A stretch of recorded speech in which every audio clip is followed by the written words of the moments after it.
Bienvenue à cette troisième soirée NeoCare en 2021.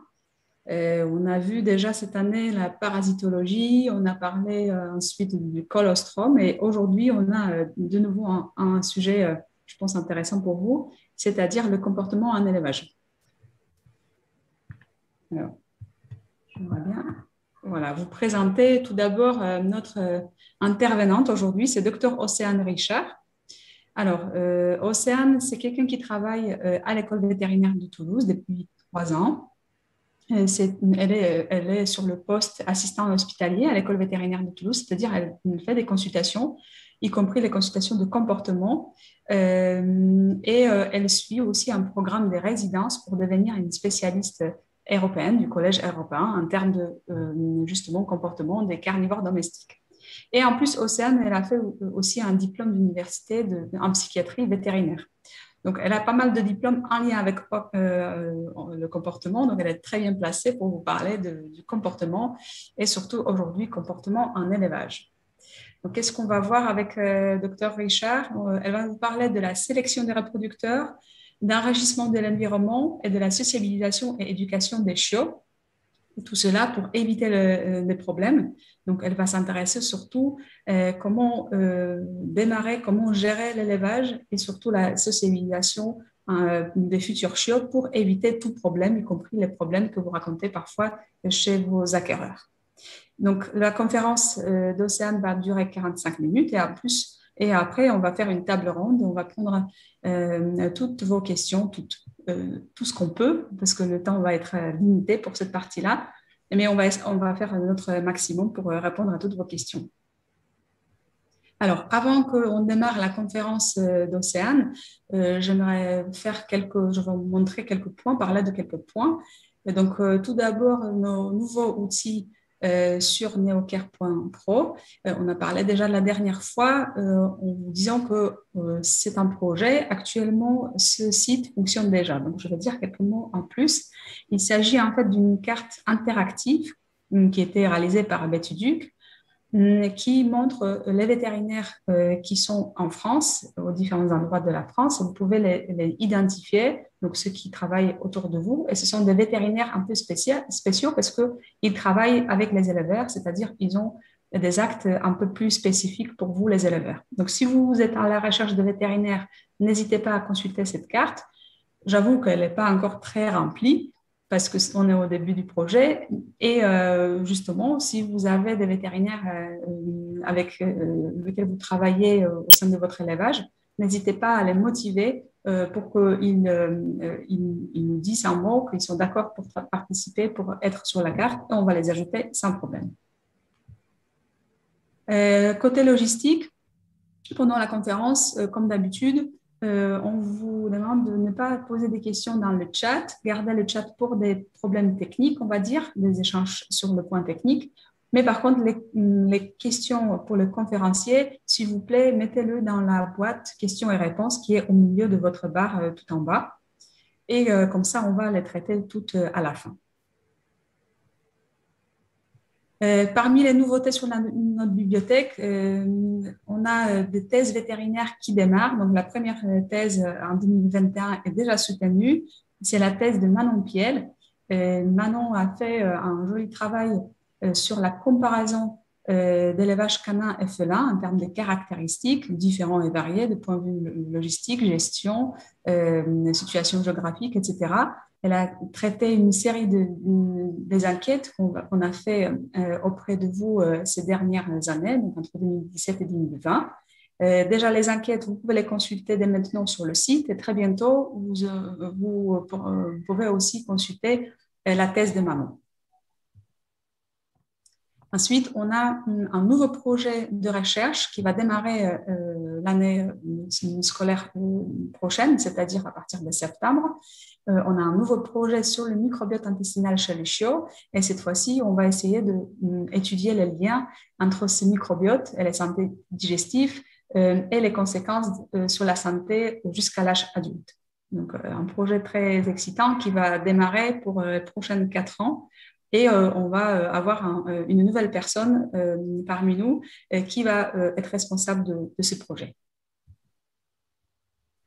D'ailleurs, si vous connaissez quelqu'un qui cherche une thèse de doctorat, thèse universitaire, n'hésitez pas à lui dire qu'on a ce projet en cours et on est en phase de recrutement de quelqu'un pour ce projet.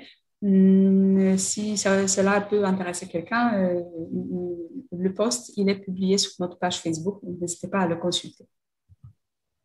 Et dernier point que je voulais aborder, ce sont les visites d'élevage en distanciel. On est toujours en recherche des éleveurs qui sont d'accord pour faire la visite d'élevage avec nous, en collaboration avec votre vétérinaire ou pas, c'est en fonction de vos désirs. Et si c'est le cas, si vous voulez faire une visite en distance avec nous, n'hésitez pas à nous contacter sur repro@unvt.fr et on va vous recontacter pour vous expliquer plus en détail de quoi il s'agit.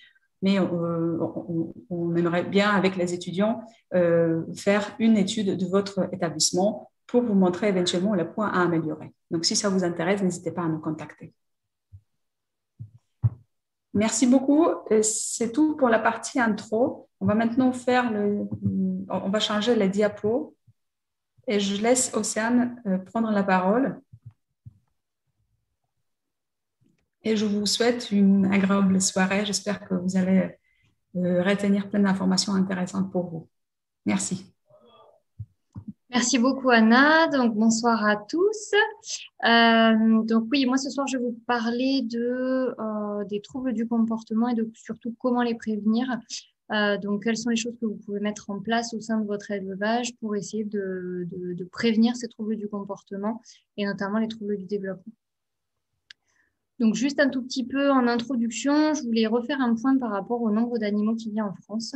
On s'aperçoit que là, de plus en plus, on a d'animaux domestiques.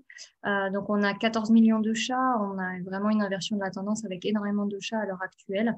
Et on a à peu près 7 à 8 millions de chiens dans les foyers français. Ça représente à peu près 40 000 adoptions par an. Et on s'est aperçu, surtout avec la pandémie, qu'on avait davantage d'adoptions, notamment de chiens, puisque les gens, étant en confinement, se sont aperçus qu'en ayant un chien, ils pouvaient sortir. Déjà d'une part, et d'autre part, ceux qui se sont retrouvés seuls ont eu l'idée de prendre un animal pour se sentir moins seuls, justement, pendant cette pandémie. Donc, on a vu les éleveurs de plus en plus sollicités pour l'adoption de ces animaux, puisque c'était possible pendant le confinement et notamment également avec l'adoption auprès des associations. Donc, pour moi, les éleveurs ont un rôle vraiment majeur dans la construction notamment psychologique des chiens et des chats. Alors, quels sont les enjeux de la prévention? Ils sont multiples. Pourquoi prévenir les troubles du comportement?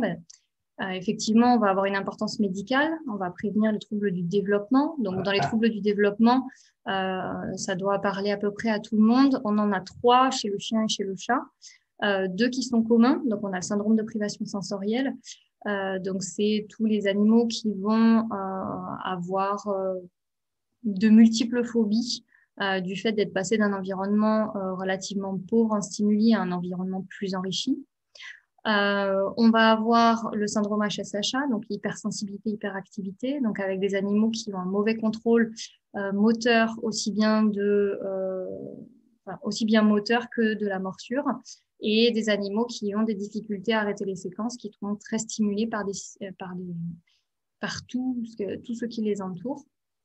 On va avoir chez le chien la dissocialisation primaire, donc ça va être des animaux qui véritablement ne savent pas communiquer, ni avec les congénères, ni avec les autres espèces, qui ne présentent pas de signaux d'apaisement, ni quoi que ce soit.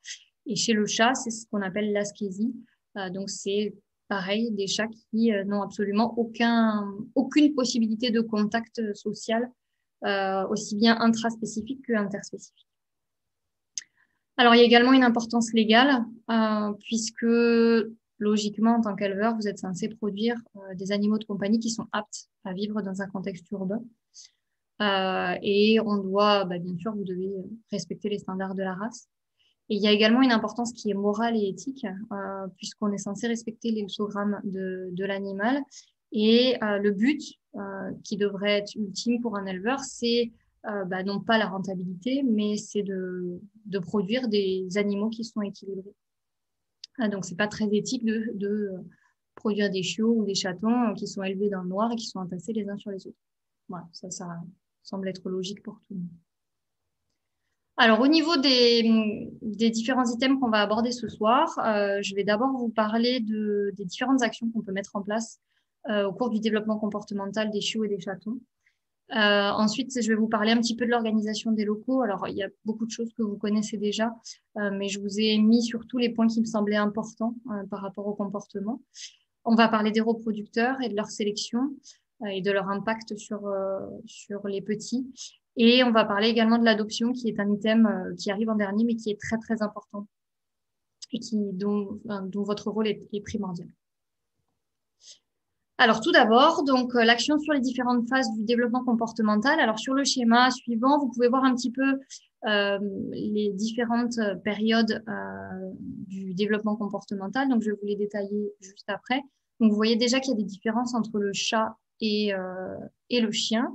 On sait que la période de socialisation est bien plus longue chez le chien que chez le chat, et que cette période justement de développement comportemental est plus importante chez le chien, qu'elle est beaucoup plus courte chez le chat.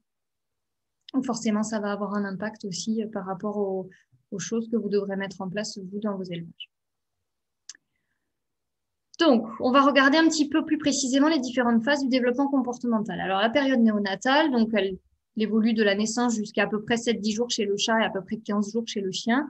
Donc, c'est une période durant laquelle le sommeil va occuper 90% du temps. À part le sommeil, bien sûr, les animaux vont s'alimenter. Donc, on a la tétée et puis la mère va toiletter les petits. Donc là, on a principalement des comportements de type réflexe. Très peu de comportements spontanés. Et ce qui est très, très important durant cette période, c'est de respecter le sommeil des animaux. En effet, c'est vraiment pendant cette période-là qu'on va avoir la fin du développement du système nerveux et du cerveau. Donc, c'est très, très important de ne pas déranger les petits lorsqu'ils dorment. Alors, c'est aussi une période où il faut commencer les manipulations, qui doivent être douces, bien sûr, mais il faut profiter des moments où les animaux sont éveillés, donc notamment les périodes postprandiales, pour effectuer ces manipulations. Donc, la pesée qui est indispensable et que je pense la plupart des éleveurs effectuent. On peut faire des caresses, on peut commencer à caresser les animaux, c'est pas un problème.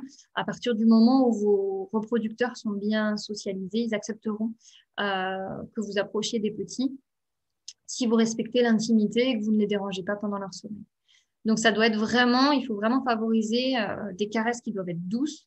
Et plus on sera sur un support qui sera chaud et confortable, plus ce sera proche de la maman et plus les petits accepteront.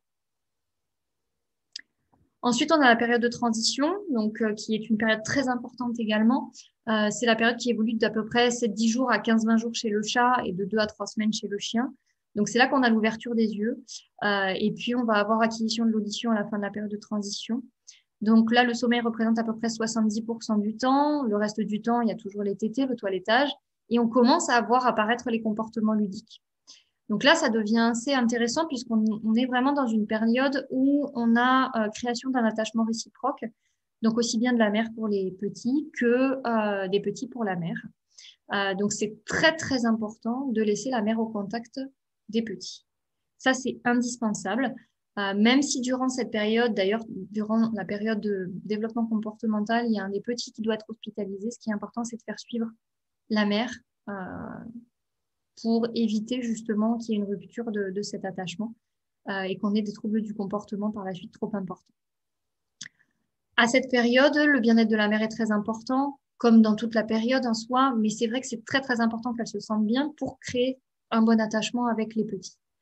On a développement de la vision, donc il faut commencer à enrichir le milieu.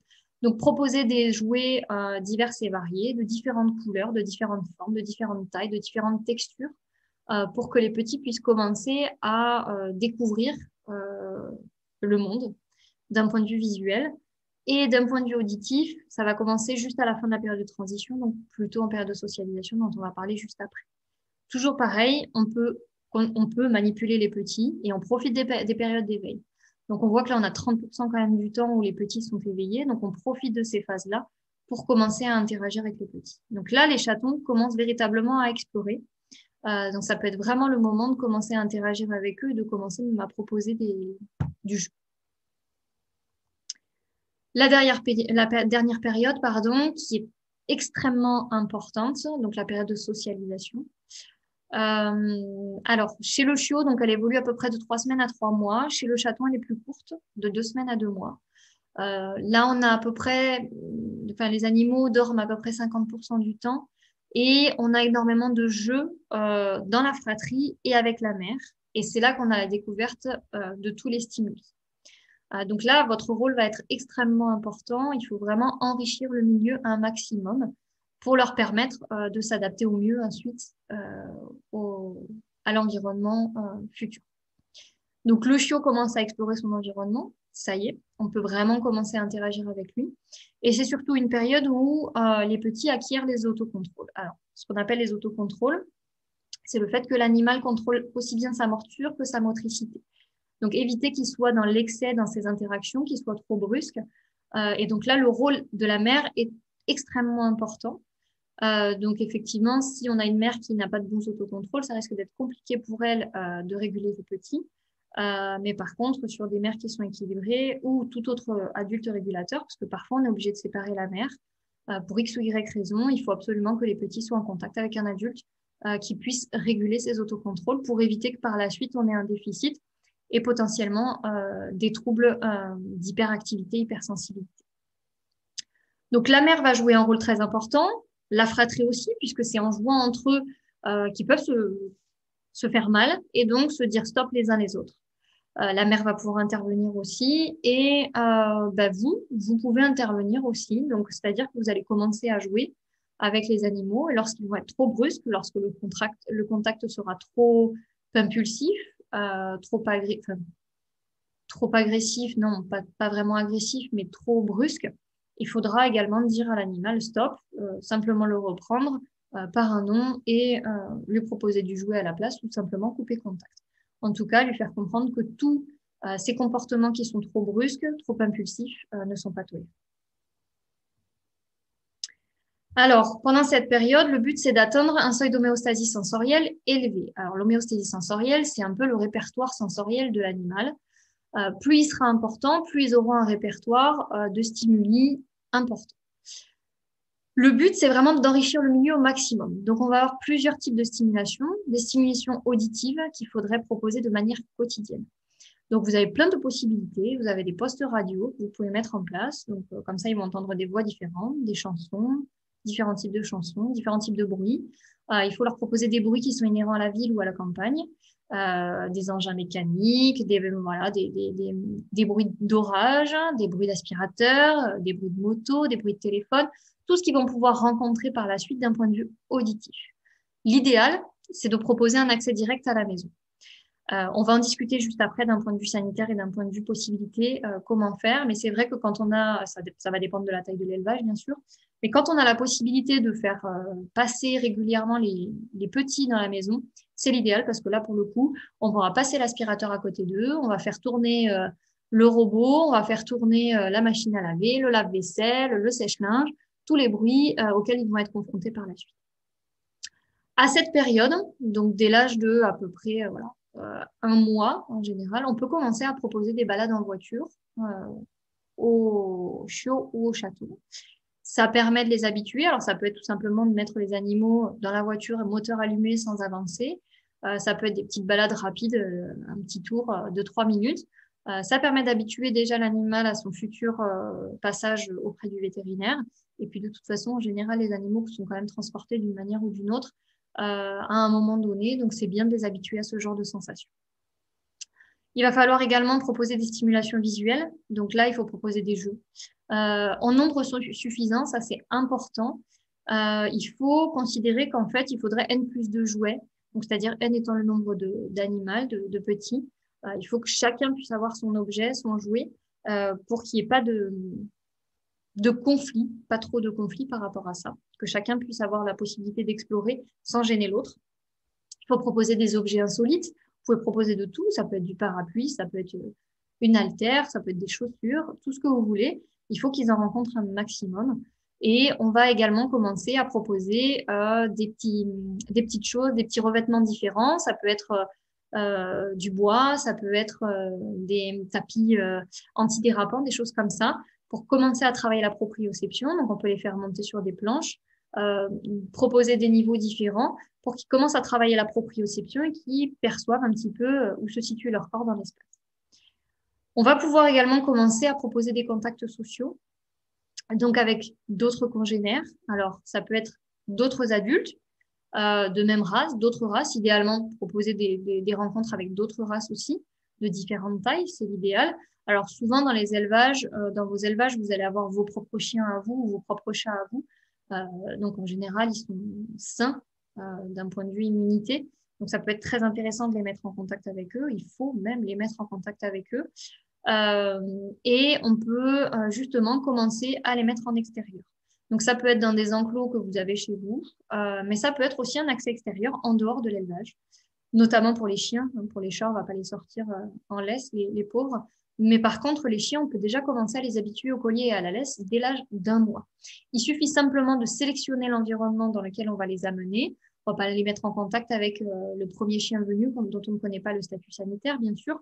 On ne va pas les emmener dans des endroits très fréquentés, mais ça peut être intéressant d'aller les emmener, quitte à les mettre dans un sac, d'aller faire un petit tour en animalerie. Ils sont dans le sac et on y va. Au moins, ils vont découvrir de plus en plus de choses, de plus en plus de bruits, d'odeurs, etc. Ça peut être très intéressant.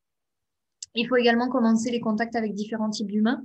Alors, c'est pour ça que l'avantage de les faire passer dans la maison, c'est que vous allez avoir du monde qui va venir chez vous, de la famille, des amis. Donc, s'il suffit de respecter un protocole hygiénique correct, c'est-à-dire de demander aux gens de se laver les mains avant, d'enlever les chaussures, d'avoir des tenues propres, et il faut vraiment les mettre en contact avec des hommes, des femmes de tout âge et des enfants surtout, pour que les chiots et les chatons puissent s'habituer à rencontrer divers types de personnes. Pour l'organisation des locaux. Alors, des petites choses que je vous rappelle, mais que vous connaissez déjà, bien sûr, tout ce que je vais vous dire, il faut prendre en considération qu'il faut respecter les conditions légales aussi de mise en place d'organisation des locaux en fonction de la taille et du respect des règles sanitaires. Donc, c'est à adapter en fonction de la taille de l'élevage et de la taille des animaux. On ne va pas proposer le même enclos à un dog allemand et un chihuahua, bien sûr. Et si vous avez 2 reproducteurs, c'est différent de si vous en avez 12 ou 15. Donc forcément, on va faire attention à ça. L'idéal, dans un monde parfait, ce serait un élevage sans barrière, donc c'est-à-dire dans la maison.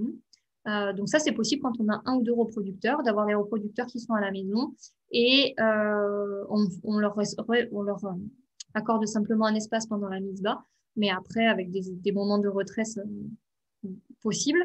Mais s'ils peuvent circuler librement dans la maison, c'est l'idéal. Donc ça, c'est possible quand on a très peu de reproducteurs. Quand on a beaucoup plus de reproducteurs, c'est bien plus compliqué. Donc l'idéal, c'est d'avoir une conception de locaux qui soit adaptée avec des passages réguliers au sein de la maison. Donc il est possible, quand vous avez une portée, de respecter les premières périodes où la mère doit bien rester avec les chiots ou les chatons sans être dérangés, et ensuite de les faire passer au moment de la période de socialisation au sein de la maison, qu'ils aient l'habitude d'entendre les différents bruits. C'est vraiment une bonne chose pour eux.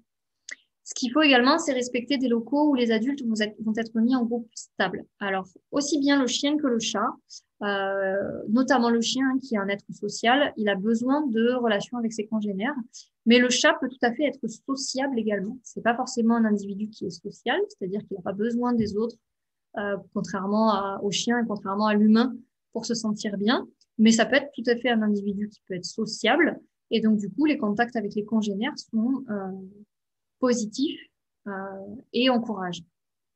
Donc le mieux, c'est de les répartir en groupes stables, de leur accorder donc une aire protégée, un accès extérieur, notamment permanent pour les chiens. Pour les chats, c'est tout à fait possible de leur proposer un accès extérieur, type volière, donc c'est-à-dire complètement protégé. On sait bien, hein, pour les chats, les reproducteurs chats, on n'a pas trop envie de les laisser en liberté complètement de peur de les perdre, hein, mais c'est tout à fait possible qu'ils aient accès à des... Alors déjà, on peut les habituer donc avec les volières et on peut aussi les habituer avec des harnais et des laisses. C'est tout à fait possible. Alors, je sais qu'avant, on disait beaucoup, oui, mais les chats sont pas faits pour être entravés, etc.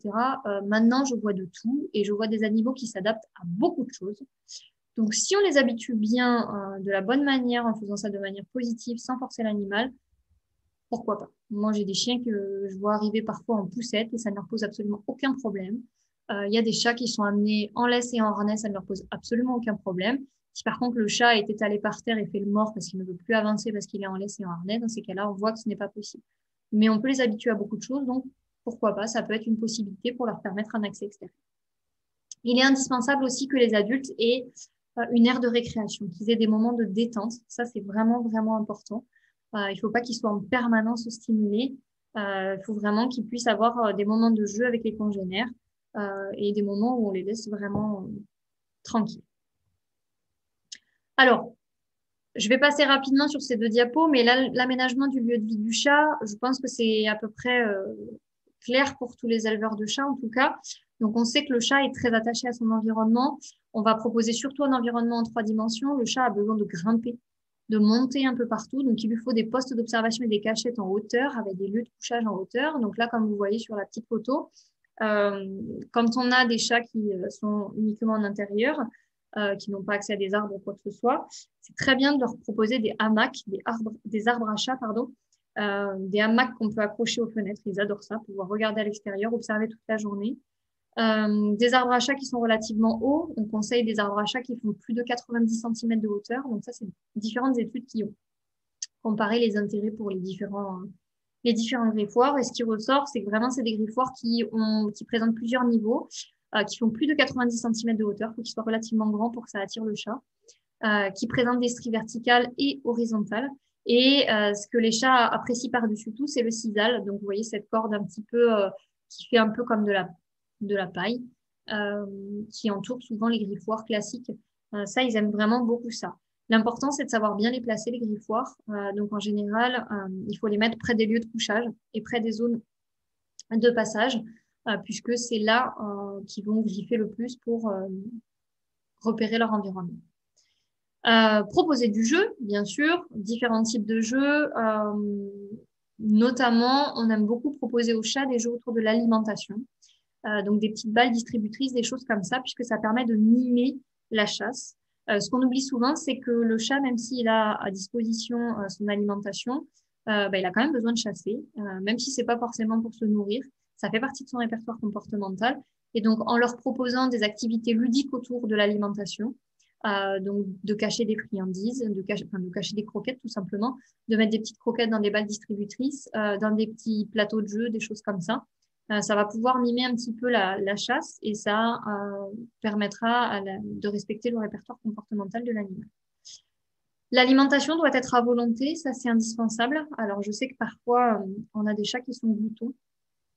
Dans ces cas-là, le mieux c'est d'adapter l'alimentation. Mais vraiment, plus on va restreindre le chat, plus on va générer de la frustration. Donc c'est vraiment, vraiment important qu'il soit à volonté, de se débrouiller d'une manière ou d'une autre pour qu'il ait vraiment accès à l'alimentation en permanence. L'eau à disposition, bon ça je vous apprends rien.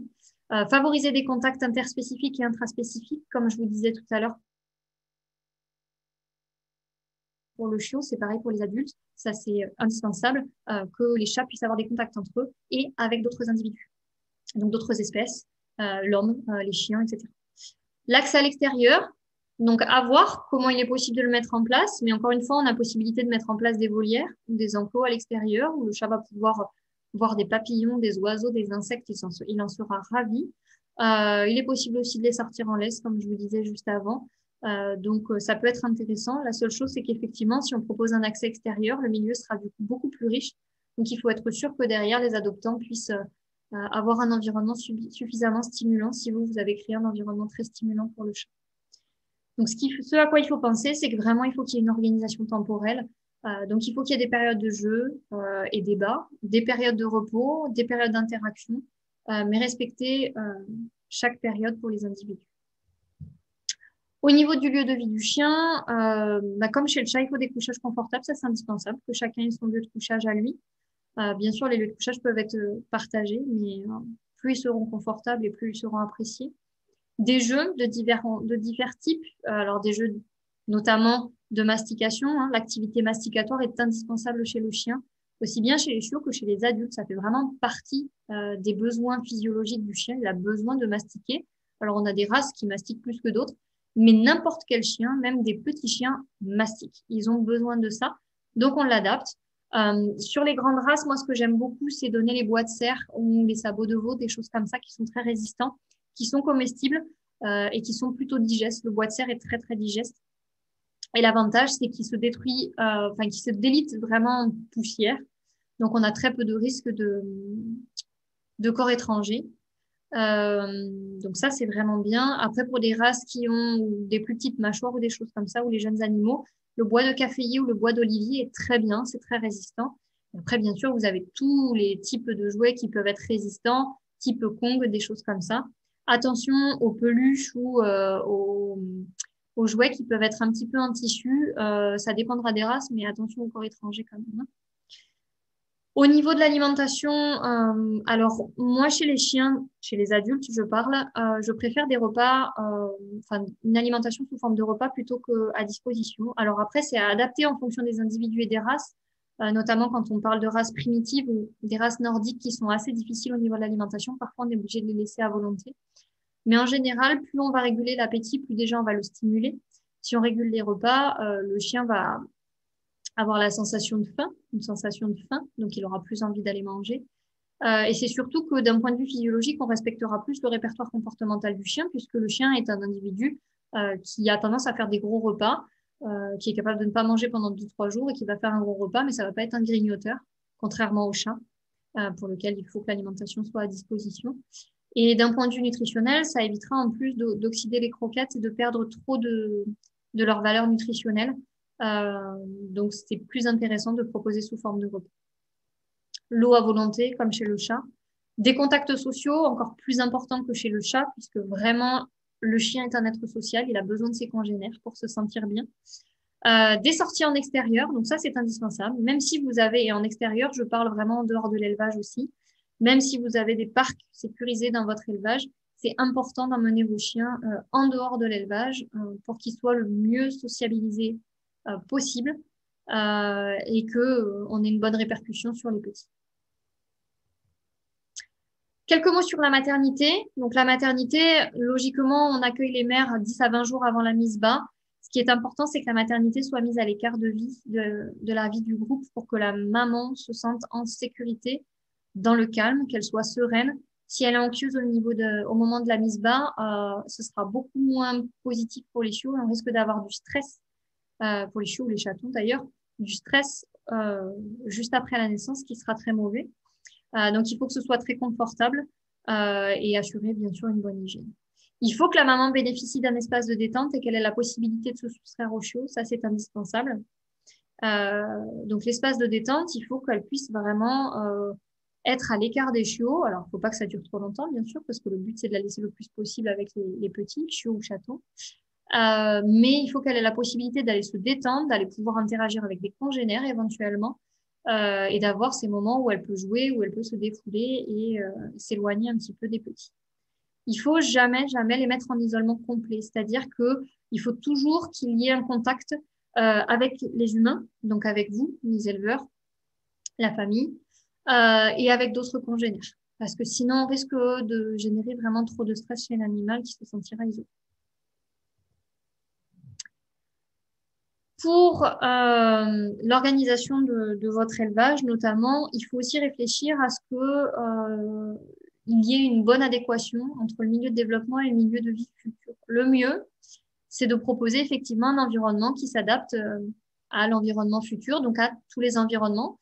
Parce que si, par exemple, la plupart du temps, quand on a un élevage assez conséquent, on est plutôt en campagne. C'est compliqué d'être en ville avec X reproducteurs. Et du coup, en campagne, forcément, il y a moins de stimulation auditive, notamment urbaine, forcément, par sa définition. Donc, il faut confronter les animaux à de nombreux stimuli pour essayer de compenser le fait que l'environnement soit plus calme, pour éviter que par la suite, si l'individu est adopté en campagne, ça posera pas trop de problème, mais s'il est adopté en plein centre-ville d'une grande ville, ça risque d'être compliqué pour lui s'il n'a jamais vu de voiture avant ces 2 mois. Donc, il faut vraiment, vraiment confronter les individus à de nombreux stimuli, aussi bien les jeunes que les adultes. Favoriser les rencontres, c'est ce que je vous disais tout à l'heure, favoriser les rencontres avec des humains, Une ouverture au public, il faut y penser, pourquoi pas, dédier une salle spéciale où un certain public peut venir. Il suffit de mettre en place des règles d'hygiène. Donc ça, vous pouvez aussi mettre en place une distribution de blouses. Alors ça peut être des rencontres qui vont être organisées, qui peuvent être payantes. Hein. Ça, il faut que ce soit aussi rentable pour vous. Mais ça peut être très intéressant pour les animaux de rencontrer diverses personnes. S'il y a un petit groupe de personnes qui vient, bah, il va y avoir plus de bruit. Donc forcément, ce sera plus impressionnant pour les individus, mais ça peut être très intéressant pour eux d'être confrontés justement à plus de monde parce que ils risquent d'être confrontés dans leur futur à de la foule ou ce genre de choses. Pareil pour l'accès extérieur pour les chats, donc il faut bien y réfléchir. Si on leur laisse accès à l'extérieur, il faudra s'assurer que les futurs adoptants puissent donner un accès extérieur aussi aux chats. Au niveau de la sortie précoce des chiots, c'est très important également de proposer des balades avant la fin des vaccinations. Ça, c'est vraiment, vraiment important. Malheureusement, j'ai encore des échos d'acheteurs qui me disent que l'éleveur leur a conseillé de ne surtout pas sortir le chiot avant la fin des vaccinations. Même des vétérinaires qui le conseillent, attention, c'est une grave erreur. Hein. Nous, si on conseille ça en tant que vétérinaire, on engage notre responsabilité civile contractuelle. C'est vraiment une erreur d'information. On est censé informer le client des meilleures choses pour l'individu. Donc, il faut absolument sortir les chiots avant la fin des vaccinations. Sinon, ça veut dire qu'avant l'âge de 4 mois, il n'aura rien vu. Et ça, c'est pas possible. On a dépassé la période sensible. Donc, on risque vraiment, vraiment, vraiment d'avoir des gros troubles du comportement. Et le risque d'avoir un syndrome de privation sensorielle sur ces animaux-là par rapport au risque sanitaire est beaucoup plus important. Donc, il faut vraiment les sortir avant la fin des vaccinations. Moi, j'ai plutôt tendance à dire, dès l'âge d'1 mois, on peut commencer à les sortir en faisant attention à l'environnement dans lequel on va les mettre, attention aux congénères avec lesquels on va les mettre, et surtout attention au temps aussi. On ne va pas les mettre dehors s'il pleut des cordes, bien sûr, ou en plein soleil. Sachant qu'effectivement, il y a des risques sanitaires, mais il y a des risques sanitaires déjà à l'élevage. De toute façon, l'hygiène au sein de l'élevage, je pense que c'est quelque chose qui est très important pour tous les éleveurs. Vous avez de toute façon des risques que vous prenez. Si vous nettoyez pas bien vos chaussures, vous pouvez ramener des choses sur vous. Donc, le risque sanitaire est finalement pas plus important si on contrôle bien l'environnement extérieur qu'au sein de l'élevage. Les reproducteurs. Donc là, il y a une très, très, très grosse importance de la sélection des reproducteurs. Donc, on sait qu'on a un transfert génétique, 50%, 50% entre la mère et le père. On a vraiment une influence génétique importante sur la vulnérabilité des petits à développer un trouble du comportement. Donc ça, il faut vraiment que vous fassiez attention au retour de vos acheteurs sur le comportement des chiens et des chats qu'ils ont acquis. Est-ce que sur une portée, vous en avez 3 sur 5 qui vous disent « Ouais, mais lui, il est hyper craintif » ou « Lui, il est très impulsif, très brusque ». 3 sur 5 qui sont très brusques, peut-être qu'il faut se poser des questions par rapport à la mère ou par rapport au père et essayer de regarder dans la lignée s'il n'y a pas un reproducteur à écarter. Donc ça, c'est très, très important de faire attention au retour des acheteurs. Les reproducteurs ont un rôle primordial, bien sûr, puisque c'est eux qui vont éduquer les chiots et les chats. Ce qui est très important aussi, c'est de faire attention au choix des races et à bien connaître les races que vous allez élever. Alors, cette phrase peut paraître un petit peu bête, de mettre ensemble des races qui peuvent vivre ensemble. Vous allez me dire, mais est-ce qu'il y a des races qui ne peuvent pas vivre ensemble? Oui, il pourrait y avoir des races qui ne peuvent pas vivre ensemble.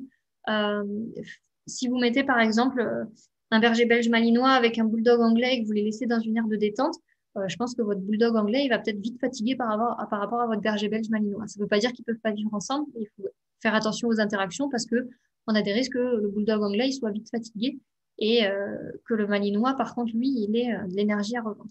Donc, c'est des choses comme ça. Simplement qu'ils soient adaptables au même milieu dans lesquels vous allez les produire, tout simplement. Idéalement, on évite d'avoir trop de races parce que si on a plein de races, je pense que c'est difficile d'avoir de bonnes connaissances sur chacune d'elles. Donc, plus on aura un nombre de races limité, plus on sera précis sur notre sélection. Bien sûr, il faut connaître les besoins spécifiques des animaux qu'on va produire. Donc, on va avoir des chiens de travail avec des lignées de travail. Donc, si on produit des lignées de travail, il faudra être bien conscient qu'on ne pourra pas les mettre dans les mains de tout le monde. Si on a des chiens sportifs, on ne pourra pas les mettre dans les mains de tout le monde non plus. Des chats très actifs. Si on produit du Bengale, on sait que ce sont des animaux qui sont très actifs. Donc, on ne pourra peut-être pas forcément les proposer à des adoptants qui vont vivre en studio et il n'y aura pas d'accès à l'extérieur. Alors, au niveau de la sélection génétique, ce qu'il faut savoir, c'est que d'un point de vue génétique, en fait, on a très peu de transmission des caractères comportementaux. C'est surtout les aptitudes, en fait, au travail qu'on va transmettre d'un point de vue génétique. L'héritage, en fait, c'est pas vraiment, on ne transmet pas un tempérament, on va transmettre plutôt un ensemble de caractéristiques, un ensemble de capacités physiques, psychologiques et émotionnelles qui, elles, vont faire qu'on va avoir un tempérament, tel tempérament.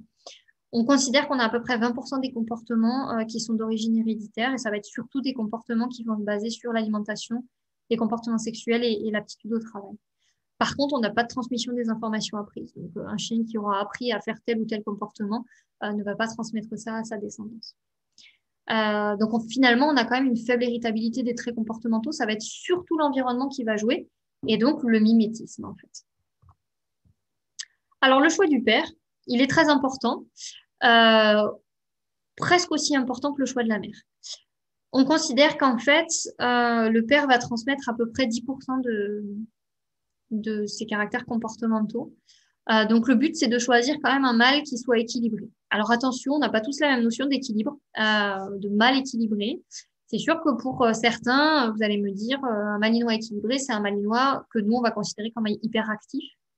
En fait, ce qu'il faut, c'est que il soit, pour moi, un mâle équilibré, c'est un mâle qui est capable de vivre dans n'importe quelle situation.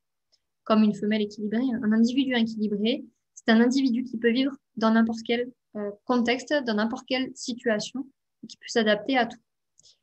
Donc, si vous avez un chien qui est excessivement excité, il ne pourra pas forcément s'adapter à une vie avec des personnes âgées qui n'ont pas la possibilité de sortir énormément le chien et qui n'ont pas de jardin. Voilà. Donc, voilà ce que j'entends par mal équilibré. Il faut qu'il soit correctement socialisé. Donc, on va éliminer absolument tous les reproducteurs qui sont agressifs. Donc, chien ou chat agressif envers les congénères ou envers les autres animaux ou les autres espèces telles que les humains, on va les retirer de la reproduction puisqu'on a vraiment des risques importants par rapport à la descendance. Et pour savoir si on a de bons reproducteurs, effectivement, comme je vous disais tout à l'heure, on se base sur les retours des acquéreurs et donc on évalue la descendance précédente. Pour le choix de la mère, là, c'est plus compliqué parce que c'est un peu, comme j'ai écrit sur la diapo, un pari sur l'avenir parce que la première portée, on ne sait pas trop si la mère va être compétente ou pas.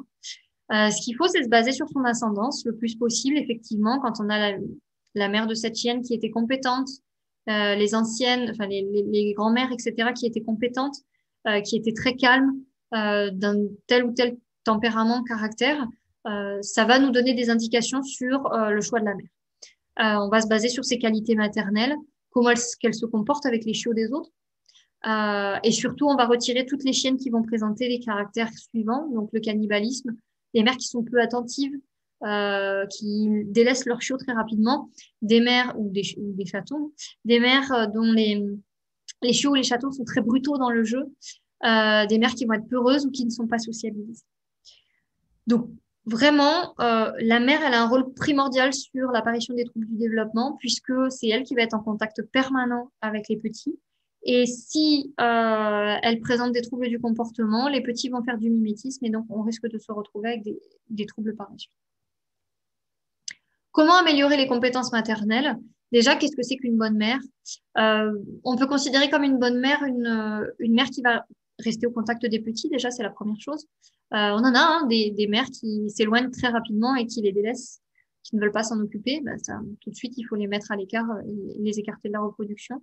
C'est une mère qui va savoir apporter les bons soins, donc c'est-à-dire qui aura des qualités au niveau de la nutrition, des stimulations et qui apportera de la chaleur, qui va pouvoir créer un attachement et permettre aux petits d'identifier à l'espèce, qui va être sociable, qui va être familière avec les étrangers et qui va être une bonne éducatrice, donc qui va savoir réguler les petits de manière plus ou moins forte. Il y a des mères qui sont plus virulentes, mais qui pour autant ne sont pas du tout agressives et qui vont avoir de très bonnes compétences, et d'autres qui sont beaucoup plus subtiles dans leur régulation. Donc ça va dépendre des caractères des mères, mais ce qu'il faut, c'est qu'elles sachent reprendre les petits et leur apprendre les codes sociaux. Elles doivent savoir réguler les mordillements et la motricité. Attention, c'est pas forcément inné. souvent, elles sont aidées en observant des femelles qui sont expérimentées. Donc, c'est important quand vous avez justement dans vos petits des chiennes que vous trouvez belles, déjà qui vous plaisent d'un point de vue physique, de les mettre au contact des mères pour qu'elles fassent du mimétisme sur elles, en fait, et voir déjà comment elles peuvent se comporter avec les petits des autres. Et ça peut être très intéressant pour voir si elles seraient bonnes à la reproduction.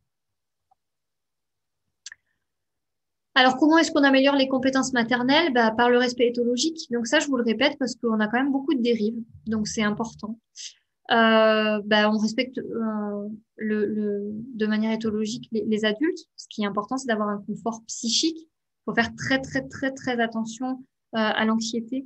Il faut vraiment, vraiment respecter les besoins des adultes parce que plus on aura un inconfort psychique, plus on aura d'anxiété, plus on aura des risques que les mères ne soient pas compétentes par rapport aux petits.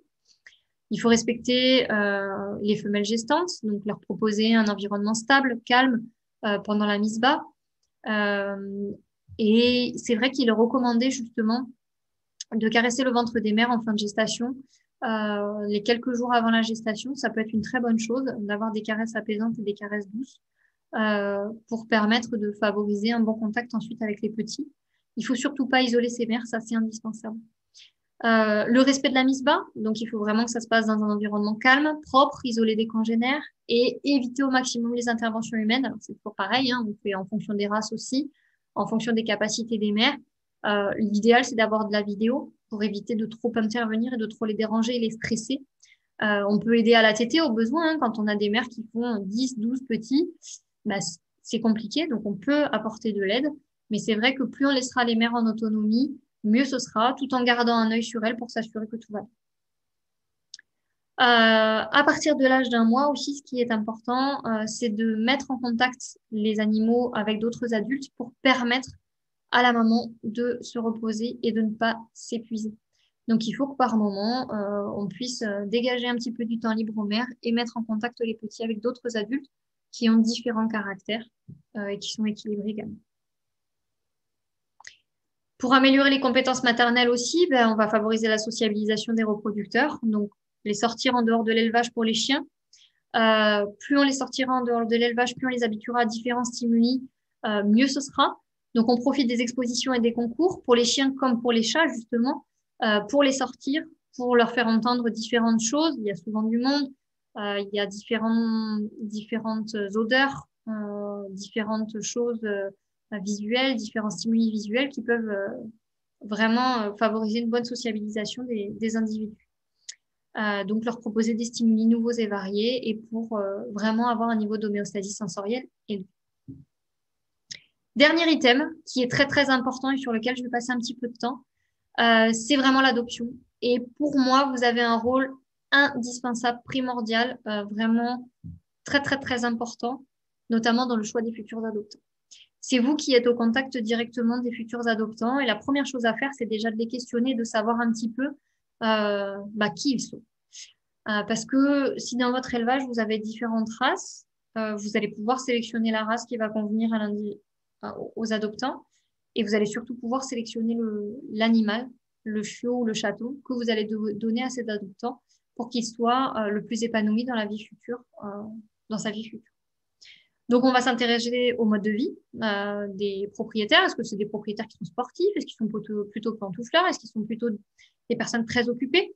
Donc, par exemple, des gens qui travaillent 10-12 heures par jour, je suis pas sûre que ce soit idéal de leur donner un berger australien dans les pattes si en plus ils n'ont pas d'accès à un jardin. Si c'est quelqu'un qui est très calme, qui n'aime pas trop sortir, c'est peut-être pas non plus le bon plan de lui donner un chien qui demande beaucoup, beaucoup d'activité. Si par contre c'est un animal très calme et qui sera pas spécialement sportif de par ses caractéristiques physiques, par exemple, bulldog français, bulldog anglais, si le propriétaire vous dit moi je veux le prendre pour du footing, je suis pas sûre que ce soit une bonne idée d'adopter un bulldog anglais. Donc ça c'est vraiment important de questionner sur le futur mode de vie de l'animal. Pareil sur le lieu et l'espace de vie, est-ce que ça va être un individu qui va être plutôt en campagne, plutôt en ville? Est-ce que les animaux, enfin l'animal sera en appartement, en maison? Est-ce qu'il aura accès à l'extérieur? En posant ces questions, vous allez pouvoir adapter le, le- le- l'animal euh, à l'adoptant. S'interroger sur la situation familiale aussi. Est-ce que les gens sont seuls, en couple? Est-ce qu'ils ont des enfants en bas âge, d'un certain âge, pour voir aussi leur disponibilité? Est-ce qu'il y a d'autres animaux dans le foyer? Par exemple, si vous avez des gens qui ont pas mal de compétences au niveau éducation, qui connaissent, qui ont déjà eu des chiens et qui ont un adulte à la maison qui est équilibré, bah, vous allez pouvoir plus facilement placer un individu qui sera un peu plus tonique, qui aura pas forcément tous les codes au départ, qui aura peut-être un petit retard d'acquisition des autocontrôles parce que la maman était débordée, ou que la maman n'était pas forcément compétente parce que c'est sa première portée et que vous apercevez que bah, celle-là, il faudra peut-être pas la remettre à la reproduction parce que c'était pas terrible, bah, cet animal-là qui sera un peu plus dynamique et qui aura besoin d'être régulé, ça peut être bien de le mettre chez des gens qui ont déjà un animal qui pourra continuer le travail de la maman. Il faut faire attention aux considérations morphologiques aussi. Ça, c'est très important. C'est quelque chose qui saute pas forcément aux yeux, mais par exemple, les individus qui ont des babines pendantes ou des poils longs, eh bien, il faut bien en parler aux propriétaires. Parce qu'en fait, si vous voyez des adoptants qui arrivent et qui sont très tirés à quatre épingles, etc., il faut leur dire, attention, c'est un chien qui a des babines pendantes, il va baver. Ça vous pose pas de problème. Ça, il faut questionner les adoptants aussi. Ça peut paraître bête, mais ce sont des critères qui font qu'on se retrouve avec des animaux qui sont abandonnés. Les troubles du comportement, ça fait partie des premières causes d'abandon des animaux. Mais des caractéristiques physiques aussi peuvent poser problème. Donc les babines pendantes, les poils longs, bien dire aux gens, bah là, il va falloir brosser. Si on a un persan, il va falloir brosser l'animal. On a des risques de trichovézoar, de corps étrangers, donc de boules de poils. Donc il faudra dire aux gens qu'il faudra bien brosser l'animal et qu'on risque d'avoir du poil un peu partout. Pareil, demander ce qu'ils vont faire pendant les vacances, est-ce qu'ils savent ce qu'ils vont faire, est-ce qu'ils ont des solutions de repli, est-ce qu'ils vont emmener leur animal avec eux ou est-ce qu'ils savent où est-ce qu'ils vont le faire garder. Et demander aussi quelle est la motivation pour l'adoption. Pourquoi est-ce qu'ils veulent prendre un animal? Est-ce que c'est pour en faire un chien de travail, donc de garde? Est-ce que c'est pour le côté affectif? Est-ce que c'est pour le côté protection? On va pas forcément demander à un bulldog français de garder la maison, alors qu'on va demander plus facilement à un chien de berger de garder la maison. Donc ça, c'est important de connaître toutes ces informations-là. Avec ces informations-là, vous pourrez choisir le chiot ou le chaton qui sera adapté à la future famille. Donc, comme je vous disais tout à l'heure, si vous avez des sportifs, bah, vous allez pouvoir proposer une race plus dynamique, un chien de berger qui aura besoin de courir, ou un chien de chasse qui aura besoin de courir et qui sera plus adapté à la vie, à sa future famille. Au niveau de l'âge d'adoption, ce qui est recommandé de plus en plus, c'est des adoptions précoces. Alors, je vais certainement répondre à des questions qui ont été posées dans le chat et que vous vous posez. Pour moi, un individu doit être adopté aux alentours de 8-9 semaines, que ce soit aussi bien un chien qu'un chat. Le sevrage comportemental le sevrage alimentaire, normalement, est fait à ce moment-là. Au niveau comportemental, chez le chat, c'est ce que je vous disais, on a fini la période sensible. On a passé les 2 mois, on est tout pile aux 2 mois. Donc normalement, la maman, elle a eu le temps de faire tout son boulot. Et c'est l'idéal pour éviter que le chat ne s'habitue trop, ou le chiot ne s'habitue trop à son environnement et qu'il ait du mal à s'adapter à l'environnement futur. Alors il y en a plusieurs qui vont dire oui, mais plus on les laisse tardivement, plus ils apprennent des choses. Oui, mais encore faut-il que la mère soit de bonne qualité et que l'environnement soit adapté. Parce que c'est toujours pareil. Si la maman fait un bon boulot, mais qu'on est dans un environnement relativement pauvre en stimuli, eh bien, on risque d'avoir un syndrome de privation sensorielle. Et malheureusement, ça revient beaucoup. Moi, j'en ai pas mal là dans la clientèle. Et pourtant, c'est des chiots qui ont été adoptés à l'âge de 8-9 semaines. Donc, on n'est même pas au-delà de la période sensible. On n'est même pas à 12 semaines, 13 semaines d'âge. Et le chiot, déjà à 8-9 semaines, quand il a été adopté, j'en ai quelques-uns, là, notamment des chiens sensibles, donc plutôt des types bergers, eux, ils peuvent pas sortir dehors. Hein. Ou alors, les gens ont mis 1 mois à les faire sortir à l'extérieur. Donc déjà 3 mois, en gros, ils arrivent à les faire sortir à l'extérieur. Donc s'ils n'avaient pas bossé pendant tout ce temps-là, alors que la période sensible, elle s'achève à 3 mois, je vous dis pas les difficultés. Donc l'âge idéal d'adoption, c'est 8-9 semaines. Ils ont déjà eu de bonnes compétences avec la maman. Mais ça leur permet quand même de pouvoir s'adapter au futur mode de vie. Et après, c'est le propriétaire qui prend le relais pour apprendre tout un tas de choses et surtout leur permettre de s'adapter plus facilement au futur, enfin, au nouvel environnement. Les conseils qui sont indispensables à délivrer aux futurs adoptants, que vous devez absolument délivrer, c'est les caractéristiques de la race. Moi, j'ai encore trop de personnes qui me disent oui, mais moi, on m'a pas dit que c'était un chien qui avait tel besoin. Alors, c'est aux adoptants de se renseigner aussi, c'est à eux de poser des questions, je suis bien d'accord avec vous, mais c'est votre rôle. C'est notre rôle à nous aussi, mais le problème, c'est qu'on arrive en deuxième lieu. C'est très rare que les gens viennent nous poser des questions avant l'adoption.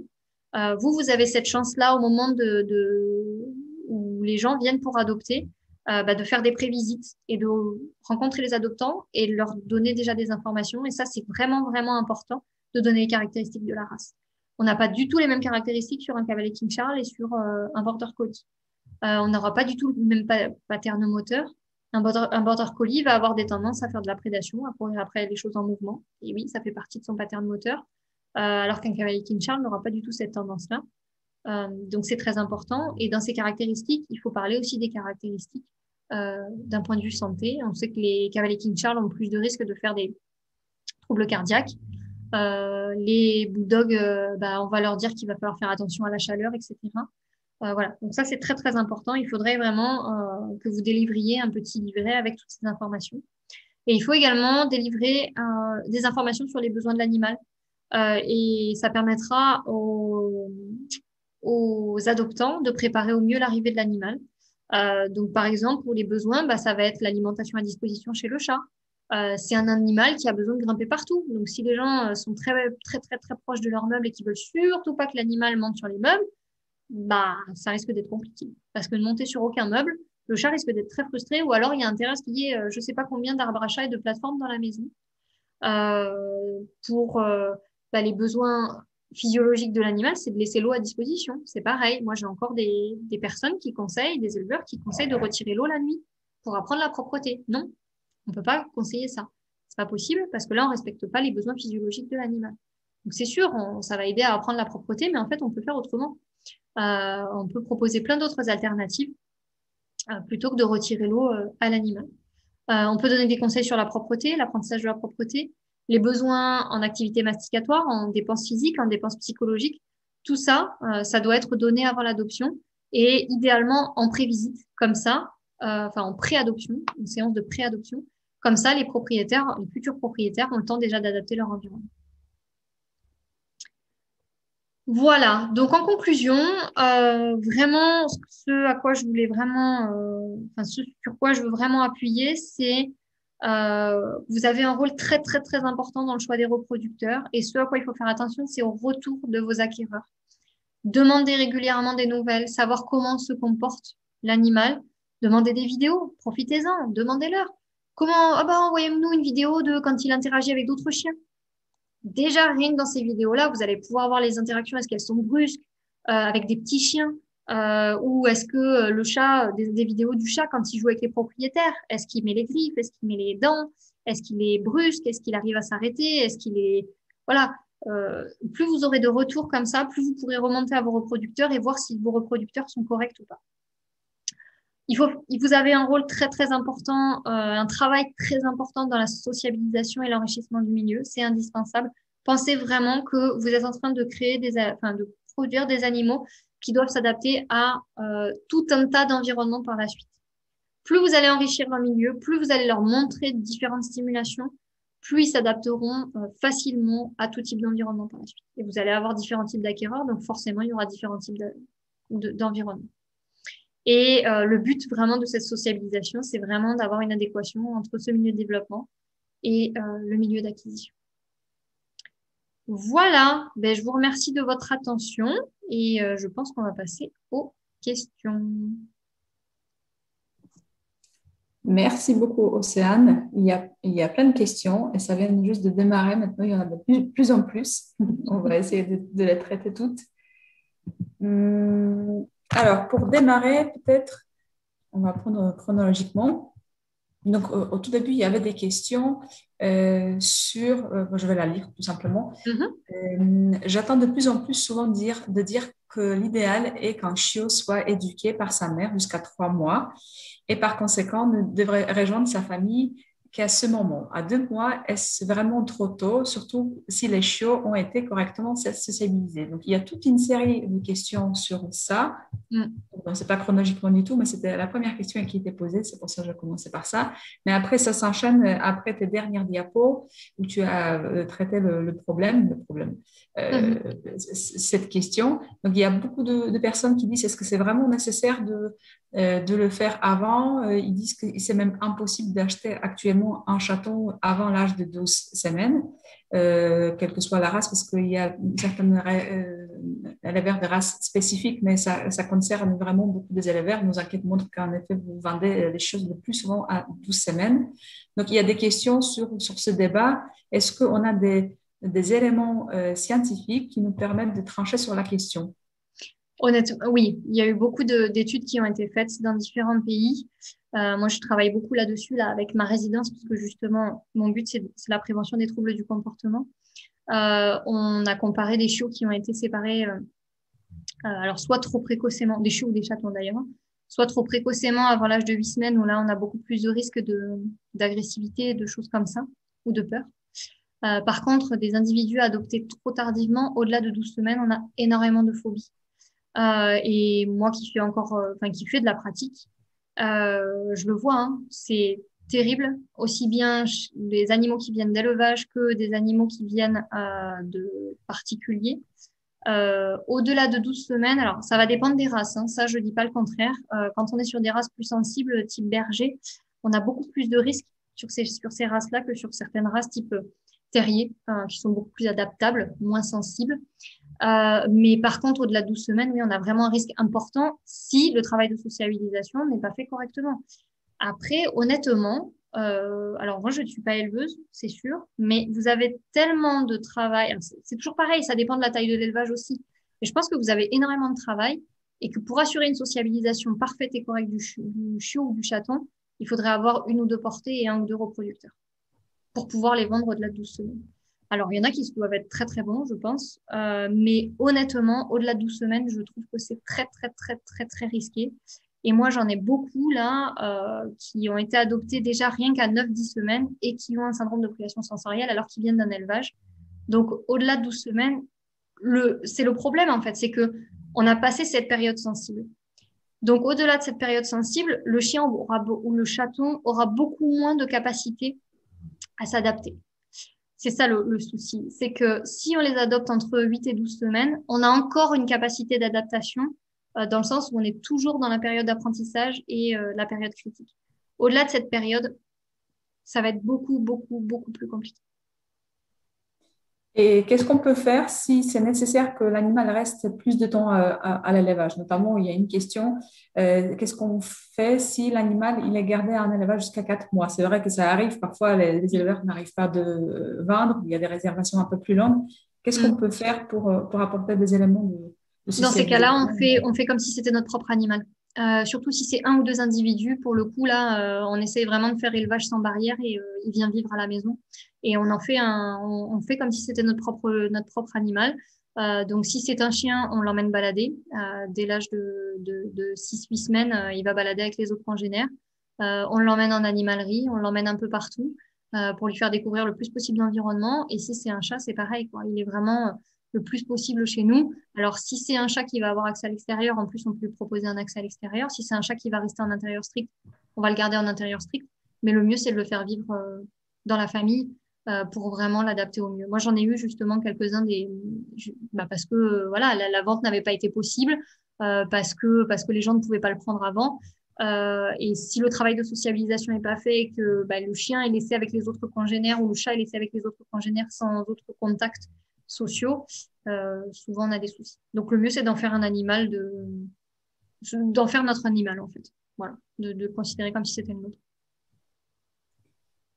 Tu as parlé tout à l'heure de stimulation sensorielle, auditive, visuelle et tactile qui sont indispensables. Et quand on met des stimulations olfactives, c'est une des questions posées par les éleveurs. Pour les stimulations olfactives, Essentielles, nécessaires. alors Bah, pour moi, justement, plus tu vas varier les environnements, plus tu auras de stimulation olfactive. Donc, ça va se faire déjà rien qu'en mettant l'accès à l'extérieur. Donc, déjà, ils vont sentir tous les éléments de la nature. Ça, c'est important. Après, ça peut passer par l'alimentation aussi, proposer diverses choses au départ. Euh, mais en fait, en mettant en contact avec avec d'autres congénères, avec d'autres types d'espèces, donc des humains, d'autres chiens, d'autres espèces, en faisant découvrir plein d'environnements, ils vont découvrir de manière olfactive tout ce qu'il faut en fait. Donc c'est un tout. Il n'y a pas forcément d'odeurs qui sont indispensables à découvrir. Parce que les odeurs qui peuvent les gêner, ils vont pas forcément les rencontrer. Par exemple, les odeurs de fumée, on va pas demander à l'éleveur d'aller faire un feu à côté du chat pour pas que ça le gêne. Par contre, il y a des odeurs à éviter. C'est-à-dire que pour les chats notamment, faire attention à si on met des bougies parfumées, des choses comme ça. Les chats aiment très peu les odeurs très fortes. Donc, il faut faire attention. Si on aime bien des choses, des bâtons d'encens, des choses comme ça, il y a des odeurs qu'ils apprécient, telles que l'ilang-ilang, des choses comme ça. Ça peut être intéressant. En plus, c'est apaisant.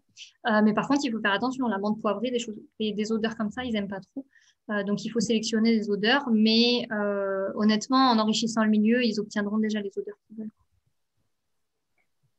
Très bien. Tout à l'heure, tu as parlé des peluches, comme quoi il faut éviter parce qu'elles sont dangereuses. Est-ce que tu pourrais expliquer un petit peu plus ce point, s'il te plaît? Alors, c'est toujours pareil, ça va dépendre des animaux. Euh, Si vous mettez une peluche, par exemple, avec des chiens qui sont très destructeurs, donc moi je pense à la race que j'ai à la maison, notamment un American Staff, hein, j'ai déjà essayé de lui donner une peluche, il l'a englouti, donc on a fini aux urgences. Il l'a englouti d'un coup, hein. Mais c'est des choses qui sont très facilement destructibles. Donc le risque, c'est qu'ils détruisent et qu'ils ingèrent des petits morceaux, notamment les jeunes animaux qui découvrent tout par la bouche. Donc plus ils vont déchiqueter, on a un risque qu'ils ingèrent quand ils sont tout petits. Donc c'est vrai que moi je fais très attention aux choses qui sont en tissu ou les peluches sur des races qui ont tendance à détruire.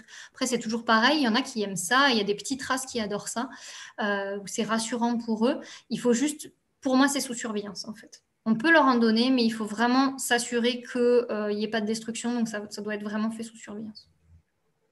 Pour enchaîner un petit peu avec les accidents, en chat, souvent les éleveurs, souvent certains éleveurs, ne veulent pas mettre beaucoup de plateformes dans la maternité parce qu'ils ont peur de risque que le chaton il va tomber, il va se faire mal. À partir de quel âge on pourrait proposer des plateformes à grimper pour les chatons, d'après toi, pour À, éviter part- ce risque, mais pour apporter enrichissement du milieu? à partir de 4-5 semaines, ils ont des très très bonnes compétences. Après, le problème, c'est que s'ils restent avec la maman, il faut que la maman elle puisse aussi se percher. Donc ça, c'est indispensable. Après, il est tout à fait possible de mettre des plateformes basses sur lesquelles ils peuvent monter et qu'il n'y ait pas trop d'écart entre elles pour que les chatons puissent monter jusqu'à une certaine hauteur, par exemple 1 mètre de hauteur, où là, le chaton a la capacité de redescendre et de retomber sur ses pattes et de mettre, par exemple, je dirais, je sais pas, 60-70 cm avec une plateforme au-dessus, sur laquelle du coup il ne pourra pas monter parce que 60-70 cm ce sera trop haut pour lui pour aller sauter. Mais par contre, la mère pourra se mettre en hauteur. Donc il suffit de mettre des niveaux plus importants en fait entre deux plateformes pour qu'il n'ait pas accès à cette haute plateforme, mais que le chat adulte ait accès à cette plateforme plus élevée. Ok. Ensuite, il y a des questions par rapport au contact avec d'autres portées, voire d'autres animaux en élevage, ou pas en élevage d'ailleurs. Et tu as parlé aussi des sorties. Et donc, comment gérer justement ce risque sanitaire? Parce que c'est vrai que le risque au moment où on sort existe. Est-ce qu'il faut isoler avec d'autres portées et si oui, jusqu'à quel âge? Et à partir de quel âge on pourrait se permettre qu'il sortent déjà en élevage et à partir de quel âge ils peuvent sortir dehors et voir d'autres chiens? Comment tu vois la chronologie de ces rencontres?